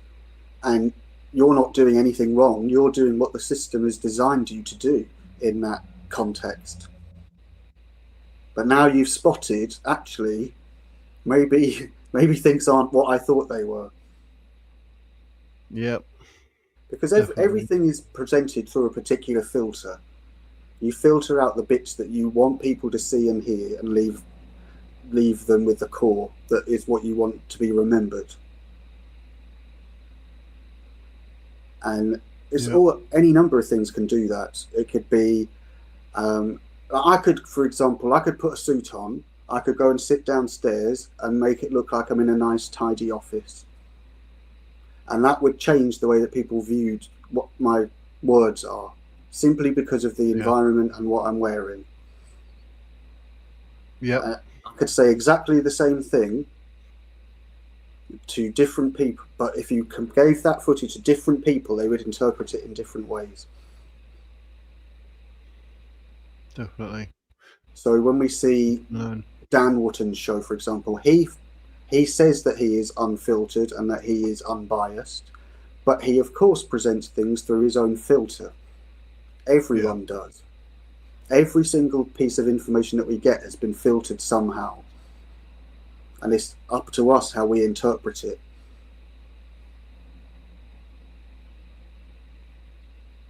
Yep, agreed. And some things there is an objective answer. We can look at these results here. Everyone can objectively say, Sarah Wakefield, you were shit. You did fuck all in this election. You got 300 votes, and you probably would have got more if you hadn't sneered at people on Question Time. So that's an objective fact. Andy Burnham won by a landslide. Objective fact. Yep. And Sarah Wakefield can change her name to Sarah Wokefield. That'd be quite good. She can. She certainly can. Yeah. I knew Labour would win. That's what I'm saying. But then you can say it's an objective fact that Burnham, won a landslide. But then if you were to look at Rebecca Shepherd's figures, as we saw earlier on, that then becomes a question of interpretation. In that I think that that's actually quite encouraging, but I understand your perspective is shit. They're nowhere near winning. Both of those perspectives are actually correct. Yep.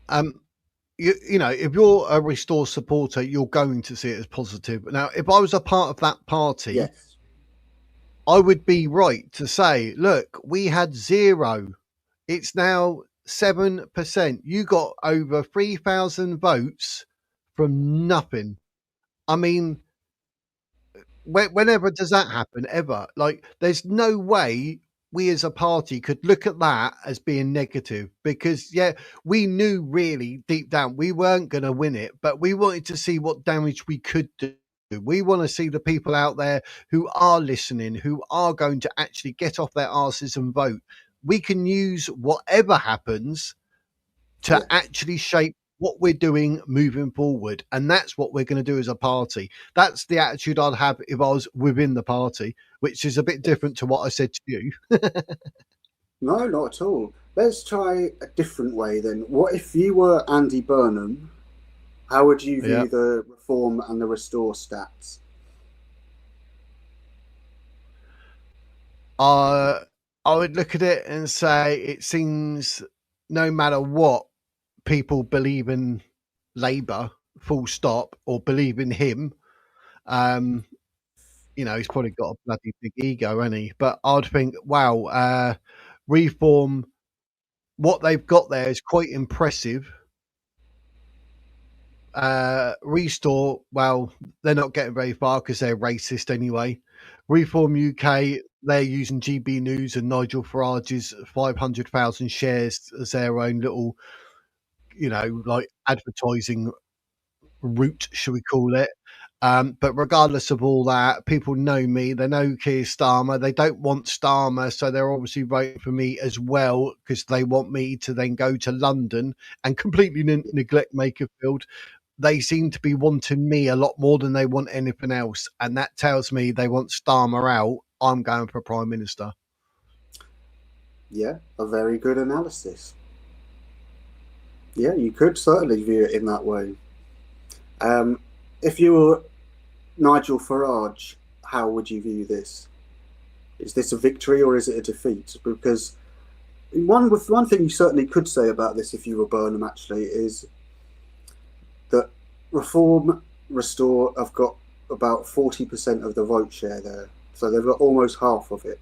So it does go to show that actually there is still that left-right division. It's just the people who represent that division is changing.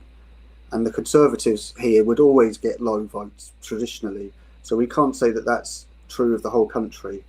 What could end up happening is a coalition between 2 or 3 of those parties which would be a much stronger challenge against Labour, because there's absolutely no way they would get 54% of a national electoral vote, because people fucking hate them. I mean, this was a safe seat. If he'd gone, for example, in Braintree, for example, where they've had a lot of problem with migrants, you probably wouldn't have Labour get anywhere near that. Yeah, but if I was Nigel Farage or someone within Reform UK, I'd be like, ladies and gents, you may see that we lost, but no, we never. We come second by massive amount. We've absolutely trounced Restore Britain and Rupert Lowe. We've made them look absolutely stupid.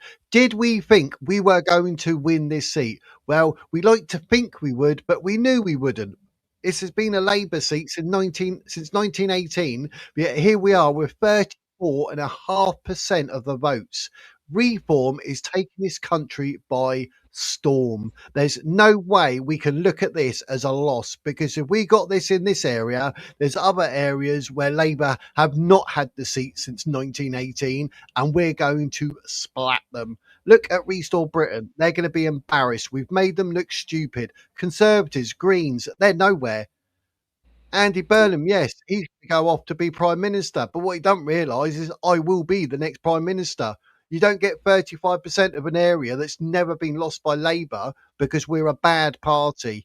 You wait till the general elections. I think that was a really insightful way of looking at it. Absolutely. And it goes to show that the perspective is linked to the interpretation.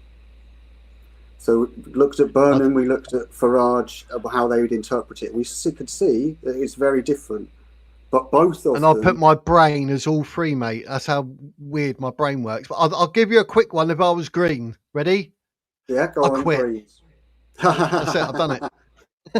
I've done it. If you were Greens, you'd have expected more than that. Surely you would. You wouldn't expect to win, but you must expect more than that. But if I was Conservative, I'd be like, I don't want to talk about it. But you're right about Reform, though. They've got a lot that they actually can take solace and credit from.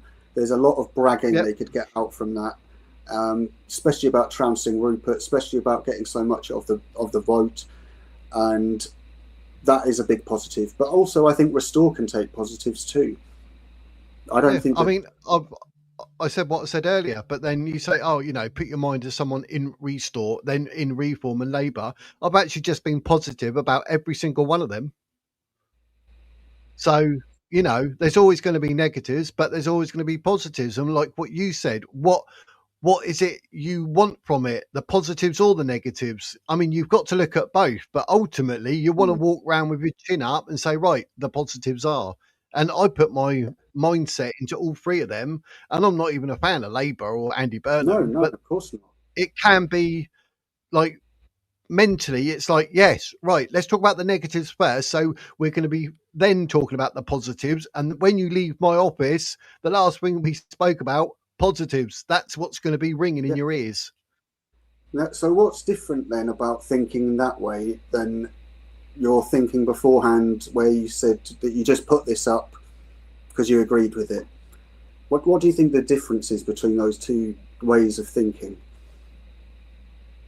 What, from when I said about the three things and what I was saying earlier in Restore? Yeah. About when you just posted it up without really thinking about it too much.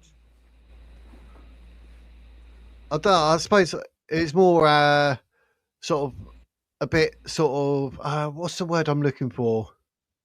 What's the word? I was a bit, I want to say not angry, disappointed, surprised. Okay. I was biased, maybe biased to be aware, because I was hoping, like, at the very least, I was hoping maybe Reform would win it. The back of my head, I wanted Restore to do really well. They did, but not as well as I thought. So I think I was being a bit biased in the fact that Reform didn't win, and the fact I don't understand with Labour and what they've done to this country, how they've got that. So I was being biased, and I was a bit shocked. bit shocked, I suppose, but biased is the biggest word, because I was like, damn, Reform and Restore. I had 2 fingers in the pie out of 3, and it was the third one that won. So yeah, when I come here and like Rebecca Shepherd, 6.8, it's crap. That's sort of anger at them for not doing better, because I thought they would have done. So I was being a bit over the top nastiness of pointing out how bad it is, because I'm angry because they done bad even though they done well. But the anger is like, yeah, but it's crap. It's crap. Do you know what I mean? Like, you're right, and that comes from your own bias towards it. You had prejudged it, so you were prejudiced towards what the outcome would actually be. Now, when you did think about the 3 of them, was it difficult, and did it take very long? What, when you said about like what's positive? Yeah, when we looked at the 3 different ones separately, was that a difficult thing to do? No, because I said to you, like, if I was Restore this, if I was Reform that, and if I was Labour that, I literally said it as I was going. I've got no scripts. I literally made that up as I was speaking. That's how quick my brain is. But it was about, all I had to do was come across to you that Labour, Reform or Restore, what we're looking at is positive. Like, make it up, go. And that's what I done. I didn't even think about it. I didn't give you any prompts whatsoever. No, I literally made it up off the cuff. So it wasn't a difficult thing to do. But if thinking like that has made you approach your thinking differently, then that could be a way of getting into a different thinking habit, which is, instead of just taking at face value everything I see, actually think about the context a bit more. Think about where it's from, and what it's trying to do is something that I would assume then is not something that comes naturally, but now you've seen that you can do it and it's really easy and it doesn't take very long, you might now start to do that with other things. And that might change the bias that you have. It might make you be less biased towards things. It might make you become more biased towards things. Yeah, I've never really looked at it like that, to say like, oh, right, you know, much as you hate Labour, what's the positive out of it? Go. But like, when you ask me that question, I'm under pressure, and that's where my sales comes in handy. You're putting me on the spot, going, right, Labour, if you were that and positive, what would you say? Right, boom, go. Do you know what I mean? It's a hard question, and you gave a really good and very honest answer, which I think is great. But what we did just then is actually called metacognition. And what that means in simple, plain terms is, it means thinking about thinking. Thinking, how and why do I think in these ways? And you can see sometimes that the way that we think causes us to go down certain avenues or pathways. And we get used to doing that we can't then see that there are other pathways as well. And but I didn't feel like I was thinking. You asked me a question, I just started talking. I don't know where it come from. You just told me to, like, right, Labour, be positive, what? And I'm like, right, if I was that, blah, blah, blah. I don't know where it come from. My mouth just wouldn't stop. No, but you knew the answers already. So it was kind of like, how can I put it? It's really difficult to explain. So you already knew all of these things without needing to be told that you were doing it. But because it's not the fact that you weren't doing it, it's simply the fact you didn't realize that you were doing it. Yeah. And that's where we can change people's thinking habits. Because now you might, next time you think about putting an X post up, you might think to yourself a bit more about, should I put that or not? Or you might just carry on as you have been beforehand. Yeah. Yeah, my brain, it's a funny one, isn't it? I'll definitely be more aware on the X, I'd definitely be more aware because I've done it a few times and I've told myself then. And now that the fact that it's happened here, and I'm like, oh yeah, there's this post. Let me bring that up, and then we actually disprove it as we're like live. Do you know what I mean? There's not a better time to make yourself look stupid to find out you shared something that you shouldn't have shared. So that's good. Well, I won't forget that, and I don't mind that because it's educational. I'm learning. Like, I'm hoping even little things like that make me a better person. But what confuses me is where I don't think, and I'm just reeling shit off, and I'm going, "Oh yeah, if I was Restore Britain, blah blah blah. If I was Reform, blah blah." If I'm like, where did that come from? That's not in my brain. I did not think that. How is that coming out of my gob? That scares me. I'm like, where does that come from, mate? What is it about me that I don't know about me that I can just dribble about all the positives of Labour when we all hate Labour? Like, where's that come from? That's just that's quite scary. And thanks for the donations there, Rob. Thank you. Memberships. Yes, thank you, Uncle Bob. You're a good man. I love you. But isn't it weird though that because like when you ask me something, my brain will go like, oh, that's 34.5%. And then you'll ask it. I'll go, yeah, well, it's 34.5% of people. I've already pre-thought that. I know the answer. But where you said that, I had no answer. My brain wasn't going, right, it's positive because, and then my mouth's going, it's positive because there was no, brain wasn't engaging, mouth was just gone. But doesn't it just go to show what an amazing instrument the brain is, that it can put together all of these different aspects almost instantly? Yeah, it's quite it's really I'll be complex. thinking more about that later. Because I'll be like, oh my God, I'll be saying to my missus, you never guess what? Jake asked me about positivity for Restore, Reform and Labour, and I just reeled it off and I didn't even think it. Just the words were there. They came out. Like, how weird is that? I'll be thinking about that for hours later. You wait. It's a good thing to do because you can use it in a therapeutic way as well. And you can do things like, and I did this with a therapist, where you imagine yourself as a child and think, how would I speak to that child as the adult that I am today? What would I tell that child? That sort of thing. And you can then see why you think the way that you think currently by looking at yourself when you were younger or looking at yourself in certain situations.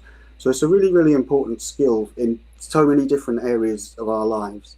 But metacognition is something that most people probably have never heard of, and more importantly, have probably never even thought of doing. And so what you tend to find is you get caught up in a world of confirmation bias, where you just look at things that support what you're saying rather than actually thinking about things.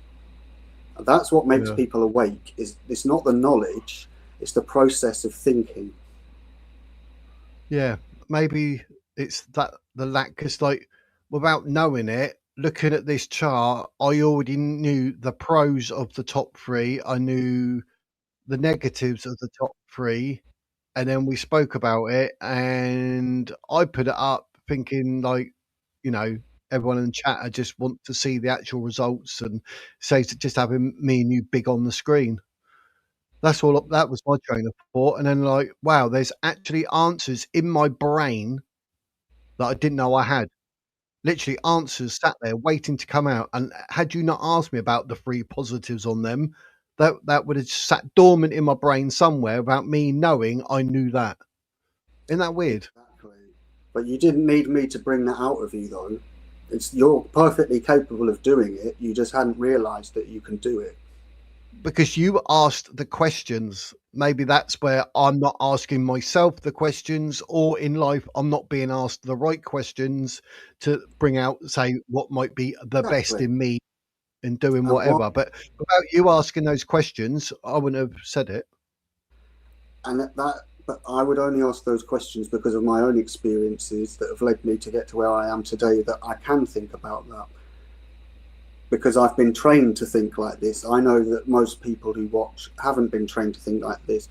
I know Grace, for example, has been trained to think in this way, but not everyone has. And so I think it's good for people to learn these sort of things, because if I'd, for example, said, I need to stop saying for example as well, I've said it too many times today. But if I said to you... for example, stop saying example. Yes, if I said, right, Wiz, today what I really want to do is I really want to do an analysis of metacognition. You'd have thought, fuck off. That sounds really boring. I don't want to do that shit. I don't even know what it means. Literally, the last bit. I was going to say I'd have to look it up. Yeah, exactly. And obviously, I would never say that anyway. I mean, I had no idea what I was going to talk about today, but it happened to come up, and I think that it was very organic, and that's a good thing to do. That people can learn new words, new ways of thinking about things, because that's how you can make real changes in people. It's not something that necessarily has to be obvious and visible, but the fact that somebody might now think about things differently in the future means that it was a valuable time having this discussion. Yeah, definitely. It's just weird. Like I say, I'm going to be thinking about it for hours now. You'll have my brain going. I'll be like, wasn't that weird? Like that. Maybe that's why I've been good at sales. I knock doors and just sell them stuff. Do you know what I mean? I just make it up as I go along. Well, if you were going to do a debate, nearly said, for example, then, in fact, I just said it. But if you were going to do a debate, most people will plan their debate. They'll get their main points. They'll do their research. They'll think of some persuasive language. All very well and good. What haven't they done?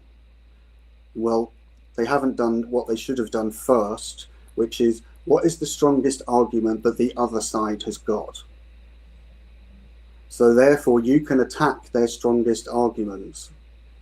They then become your strongest arguments yourself. Remember you said that when we watched Anna Kasparian and Pearl Davis. Yeah. That's how you have to do it, is think, what are the other side going to talk about? And a lot of the time, you can predict that. But most people won't do it. They'll just think, I've got to talk about this, so I'm only going to talk about this. Where they should look at the other side, because then they can see what ammunition is going to be used against them. They're anticipating it and can throw it straight back at them. Yes. Which is what I would have expected Rees-Mogg and Tommy Robinson and very funny Triggered Christian. Yes, very funny. You did get banned, you're right. But I would imagine that Tommy Robinson and Rees-Mogg and all of Lawrence Fox, when they were at the Oxford Union, they would, yes, Grace has got the second point. Yeah, think about what their potential questions will be. Yes, which you get from thinking about what their main points are. So you're ready for everything there. But people won't do that. So if we were going to have a debate, for example, I just said it again, let's suppose we were going to debate the moon landings are fake. I'm going to say, yes, they're fake. You're going to say, no, they were real. So off you'd go thinking, right, I've got all these different things that are real, blah, blah, blah, blah, blah. Whereas if I would be thinking, right, what are all the main reasons he's going to say it's real? What evidence has he got that it was real?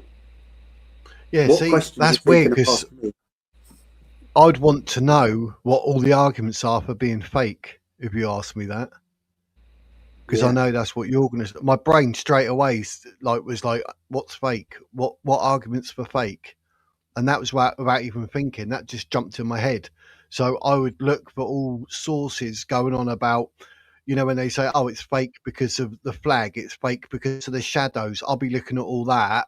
And then I would look and say, moon, flag, debunked. Shadows on moon, debunked. And then I'd have both sides of the argument. You would. And that way, you've got a much stronger position that you're in. And you can't always do that, especially when it's an improvised debate and you're getting asked questions and you've got no idea what they're going to be. But I think a lot of the time you can anticipate what the questions are going to be, but by very definition of the title of the debate, because it has to be something narrow. So a well-prepared debater will anticipate all of that sort of thing. Yeah, I'd probably look up the top 10 arguments regards fake, but maybe concentrate on the top 5 or 6, because I don't think all 10 will be used, but it's good to have the 4 at the back of your brain just to cover your ass in case one of them comes up and not one of the top 5 or 6.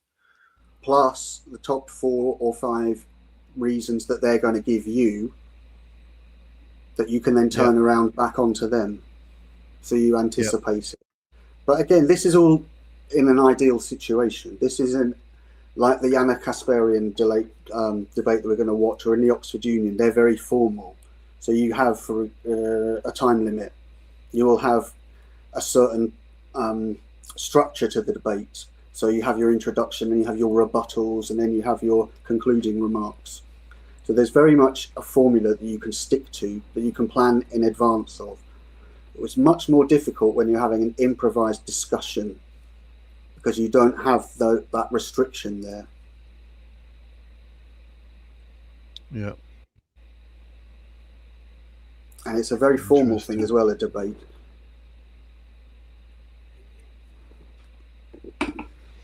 Yeah, something I've never done. We never done that at my school or anything like that. Never, like the debate thing, nothing ever. I mean, had we done so, you know, maybe I'd be different, but yeah, I've got more into that with age, I think, because I didn't know a lot as a kid, let's be honest. I didn't want to learn either. It's just I was so confused and lost, blah, blah, blah. But now I'm like a sponge, like, give it to me, give it to me. It's great. It's great to see that, you know, really great to see that. And that is how I would try to teach kids, not by shoving information down their throat, but by showing them how to do it, getting them to actually do it without them realizing that they've done it. Yeah. So they would then come out of my classes and they would say, I do fuck all in those lessons.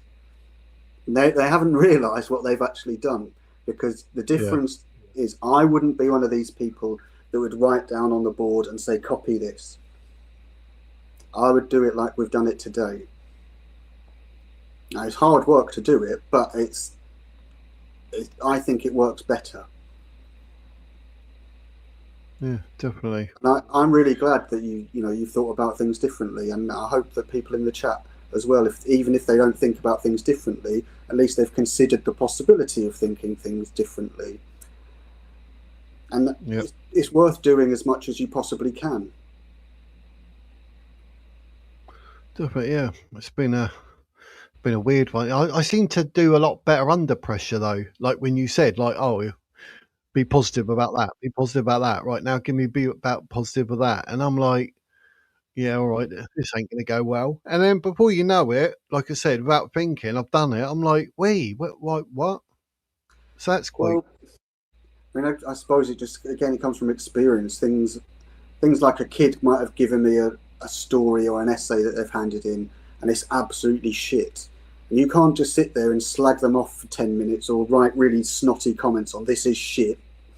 You have to look at what's positive in it and focus on that. And that I would do things with the kids, like I would say to them, when I mark this work, I'm only going to look at things that you've done wrong. Or I would say to them, I'm only going to look at things that you've done right. And I'm going to ignore the things you've done wrong.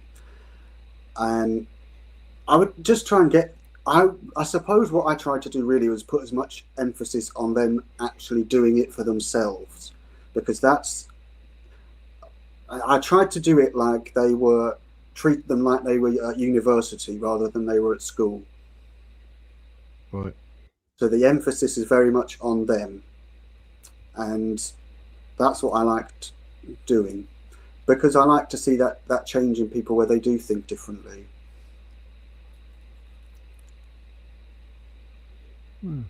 Interesting. Well, I know you're getting tired because it's been 2 hours. We normally get to that mark, and you're always like, I'm getting tired. So I was thinking an hour and a half today, but 2 hours because you threw in a few curveballs, didn't you? A few curveballs there, like answer this and answer that. So I feel like I've been at school, actually, my brain. Yeah, but I hope you don't mind being asked those questions. No, I like it because, like I said, I learn from it. And if I'm wrong and you say something, I'll be like, well, yeah, because I was thinking that, but I went down that way. And do you know what I mean? I always like to overanalyze everything I say, even whether I'm right or wrong, or I'm proven wrong. That's normally the best time to learn, when you've been proven wrong. So if you're willing to, that is.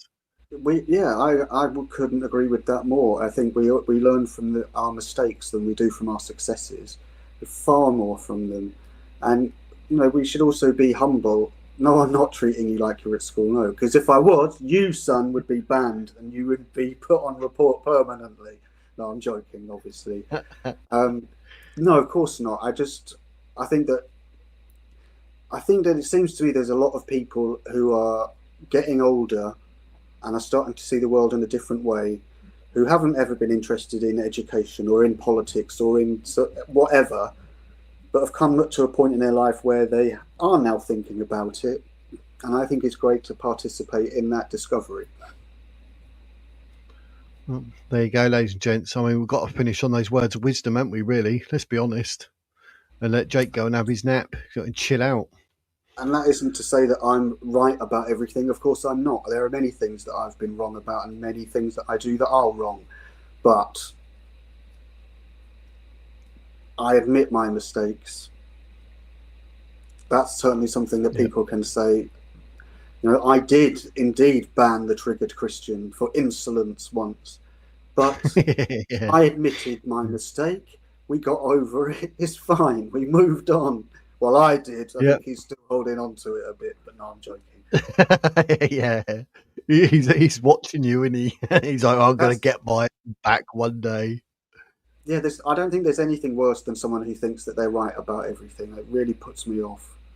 Yeah. I always like to think that it's not that I'm always right. It's not that I'm always right, mate. It's that I'm never wrong. That's it. Simple as. Yeah, I mean, there are lots of things where I'd be wrong about something, or I've thought about something wrong and revisit it and go back and think about things differently. That isn't a failure. That's being reflective, and that's being a critical thinker. Yeah, definitely. Which is new. You just have to. I enjoy it. It's a habit, and it's because a lot of it you're not taught in school. And when I was at Rochester Grammar School, which is the more academic and elite one, it was a specific thing that they taught was critical thinking, and they called it habits of mind. And there were certain words, and the kids were meant to learn it and try and do that in their lives. Like, the only one I can remember is persistence. They were told they had to be persistent in their work. I complained to the head teacher about this and said that I think it's a very inappropriate choice of a word. Because when do you find the word persistent being used? You find it in persistent offending, persistent weather systems. It's always a negative. Yeah. Wouldn't it be better to use the term resilience instead? Yeah, it's a lot stronger, isn't it? But that's just splitting hairs about semantics. What's more important is it doesn't matter what you call it. It's just the fact that you're doing that way of thinking and that you understand how to do that way of thinking. And it's not something you don't have to do with every single thing you ever encounter. But there'll be things where you'll see something and you might think, right, okay, well, why are they doing that? How are they doing it? And especially just looking around to see what information is out there that could be misinformation or disinformation.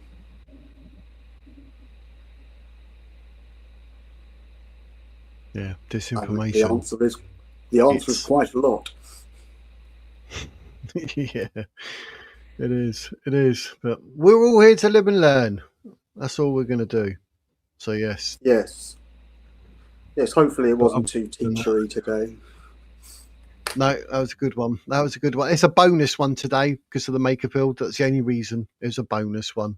Yes. But we're back on Sunday. We've got a call-in show, people. So, hey, call in or have your say in the chat, and I'll read out and we can discuss, debate, or whatever it may be. So, we've got enough time on Sunday to rest. Nelly said that she might come and speak on Sunday as well, so that would be good. Oh, right. Okay. Happy days. Yep. Getting Nelly up. We're here. Yeah, anyone who is in the chat who likes to come along and listen, get involved if you want to have a conversation on Sunday.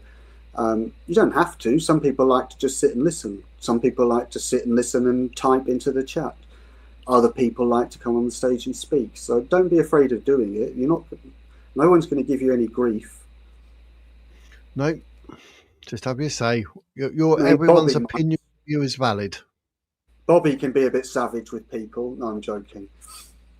Yeah, he did email me, so I will email him about getting hold of him about talking about his experience, etc. So Yeah, and that that's should be the other thing interesting. that's really good, that you are building a community here. You've got people that come back because they enjoy the company of the people here, and you know it's really great. And I see that message from Alan Paul, sorry, there. You know, and I really appreciate the fact that he's taken the time to put that message in the chat as well. He didn't have to, but it shows an appreciation for things, and it shows a respect, and that's what I appreciate from people. And it's why I think this is such a great place that's here, that you've managed to create. Yeah, hopefully it's onwards and upwards. God, my mouth, upwards, and we will get to 10k sooner or later. You will get to 10k, so, yeah. And as I said, we'll have a big party. I've seen people who have much higher subscriber counts getting exactly the same figures that you're getting in your own lives. So it's YouTube that's doing it, and in some ways, it helps you to keep. If your community is smaller, it keeps it more tight knit as well. Yep, I like seeing all the familiar faces, or names, I should say. That's why I like having the register at the beginning. It's funny. Yeah, you know, that's my way. I guess I see so many channels, they just do whatever, and they don't really say much about people in chat. But me, that's a bit rude. I mean, that's their style. Fair play to them, but you know, people are willing to start saying stuff like, as long as you call out names at the beginning, say hello, and you know, you don't have to go for every single one if you're a bigger channel. But when you see different names that are new, like it doesn't hurt to just quickly say, like Lou Ferrigno's a newer one, David is a newer one. I mean, so you know, you've got to notice this and call it out, because one, they appreciate it, and two, you think, oh, good, I really got them involved in said stream. So yeah, I always like to. People like to have their message put up on the screen as well. It shows that you know you've taken notice of it, and if you're talking about it, like Olga, it does make you feel like you can chat on there, because you know that your opinion is respected, but it can also be criticised as well. There isn't that. There's no sense of competition or one-upmanship. Yeah, like that. Ooh, yes, David, you have to come back now. You have to, is the law. That's it.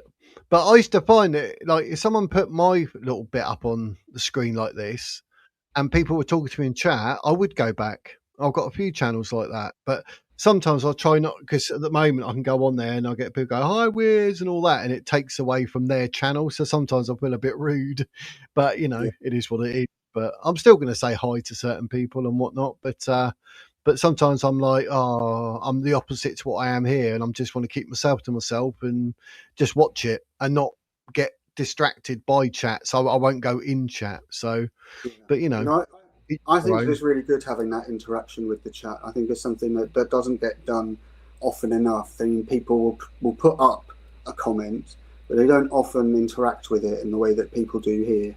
And I think that's great. Yep. Everyone's got to take David's attitude. I really like what Grace has put there as well, because that's something that I've mentioned before, that it does encourage people to feel like they're not invisible, because you recognise the names, because you see them. It's almost like a sort of a virtual town where you get to see different people in different places. Now, I know for a fact that at 5 o'clock, Triggered Christian will be at Dan Wootton's channel with Lisa. And I know they'll be there because they're there every day, and Slim.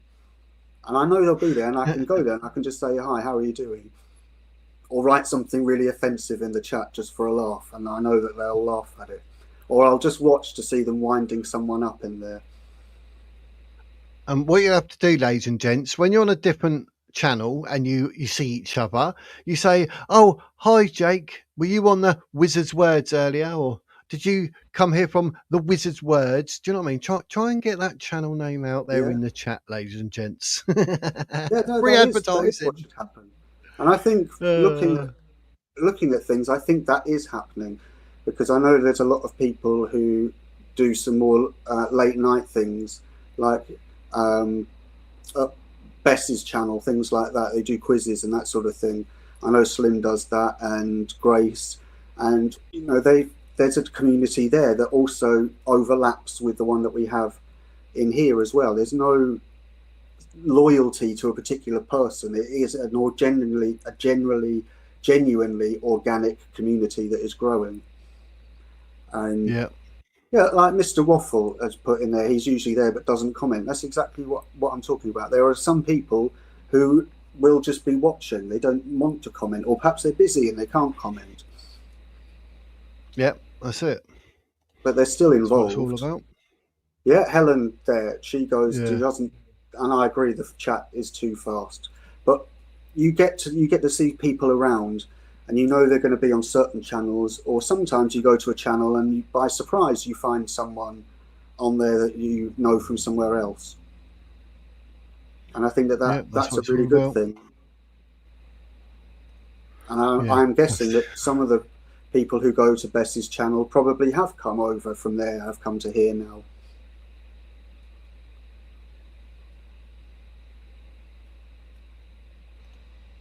So it's just true.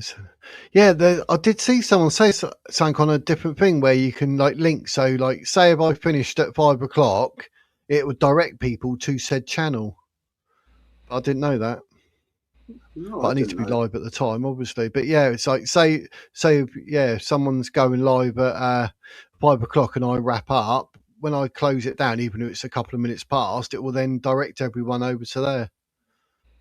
So yeah, I mean, anything that you can do that's going to help your channel, I'm supportive of. But I need to look it up, the redirect. I'll just make a note of that. I was looking that up before, and I don't know why. I think it's because I looked in it and probably looked a bit like, oh, I don't know what I was doing. So, but yeah, I'll investigate that. I will look into that. So, Night Nicky's changed her photo. Look, she's got her face on a Union Jack. Oh, very happy days. So I notice these little tweaks and twonks. No, I think they're really good bunch of people, and that they're smart. They're very self-aware, very insightful, and there's no snottiness, no snotty comments between people, no bitchiness. Yep. And people can feel free to disagree as well.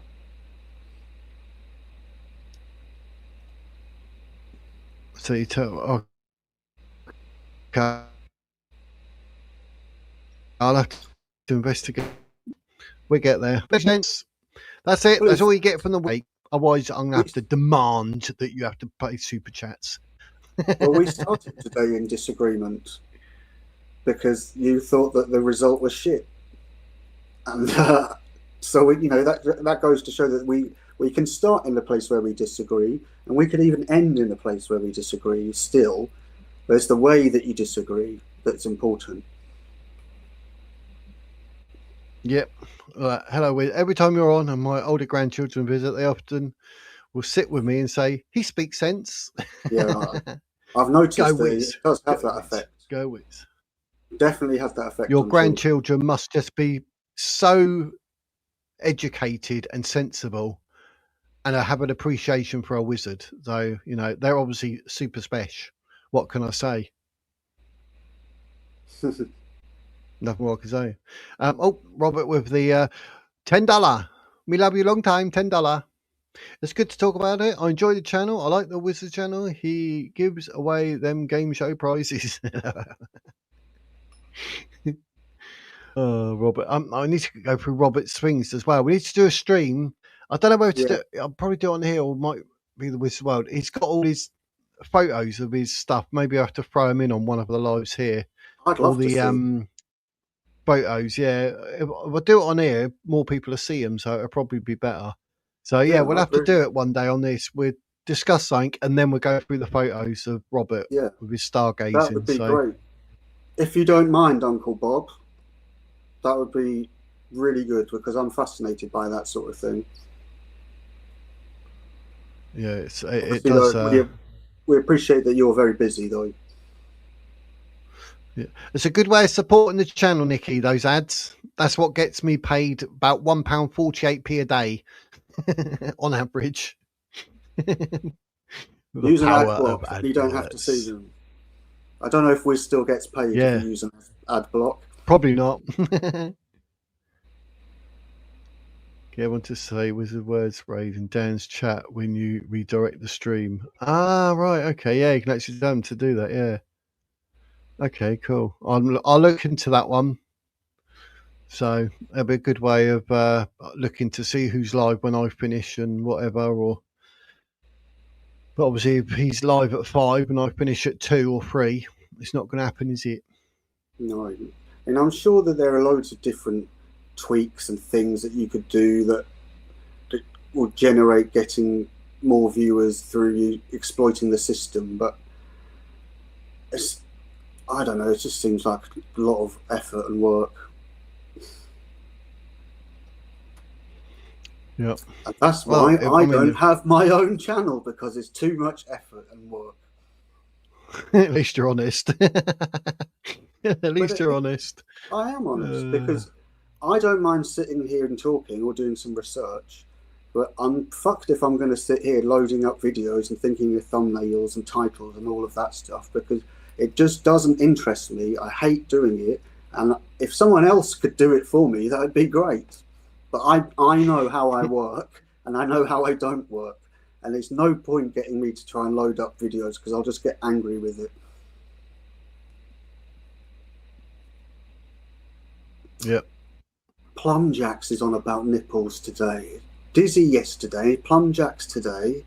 I don't know what's wrong with And Tim wants to know why I like Wootton.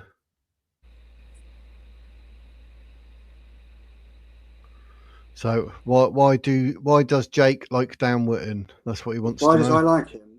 Because yep. I think that he has tried to start something very different in terms of news. I think that he's a pioneer in what he is doing with creating an online news platform. I think that he is somebody that isn't afraid to say what he really thinks on air.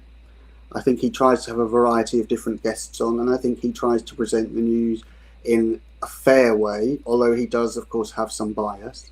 And I think that he deserves credit for what he has done and achieved. There we go then, see? I hope that answers what more the do you question. need to know? So yes, right, ladies and gents, you can all disappear, get ready for your dinner later, go chillax. Yeah. Nap time. I think USA and Australia are playing tonight at 8 o'clock, and then Scotland at 11 o'clock against Morocco. So there you go. That's your World Cup schedule sorted. Yeah. But yeah, it's all good, ladies and gents. But yeah, we'll let you all go now. We've had 2 hours and 21 minutes. Look at that. Wow. Look at that. That's not bad for a bonus stream. Not bad, is it? Good going. Jake's you're gonna fall asleep in your chair. You're gonna close up and down and just that's it in your chair, mate. No, that is what I do. I genuinely, that is what I do. I don't go to bed because I won't get up again. So I'll just sit here like this. Cool. There you go. We know what he's doing now. But yeah, right. All right, ladies and gents, that's us done. Take care of yourselves. Thanks, Wiz. Much appreciated. And also everyone that's in all the right, chat mate. Take care of yourselves. Hopefully speak to you Sunday, mate. Happy days. Thanks for that. Yeah, appreciate it, as always. Have a good couple of days. Goodbye. You too, mate. See you later, mate. There we go. From the Jake Meister. That was a good one, wasn't it, ladies and gents? Thank you to all of you in chat. I appreciate it. If you like Luferino and Witchmaster and Dave, etc., new people in there, and Savage. Bonjour le Savage. He's in the chat, so it's all good to see new faces as well. Happy days. And thank you to Robert for the 5 Wizard Wears memberships and the $10, I need to say £10, $10 super chat. I really, really appreciate it. Thank you for supporting the channel. Like all you lot watching the adverts. Don't moan about the adverts. Watch them. But anyway, we're back Sunday, 1 p.m. And it's a call-in, so feel free to call in and have your say. If not, have your say in the chat like you always do, and I'll be putting them all up on the screen because your view and opinions are just as important as mine. But anyway, there we go. Like I say at the end of every single live stream, ladies and gents, not only am I going to say goodbye, I will say that is the wizard's words.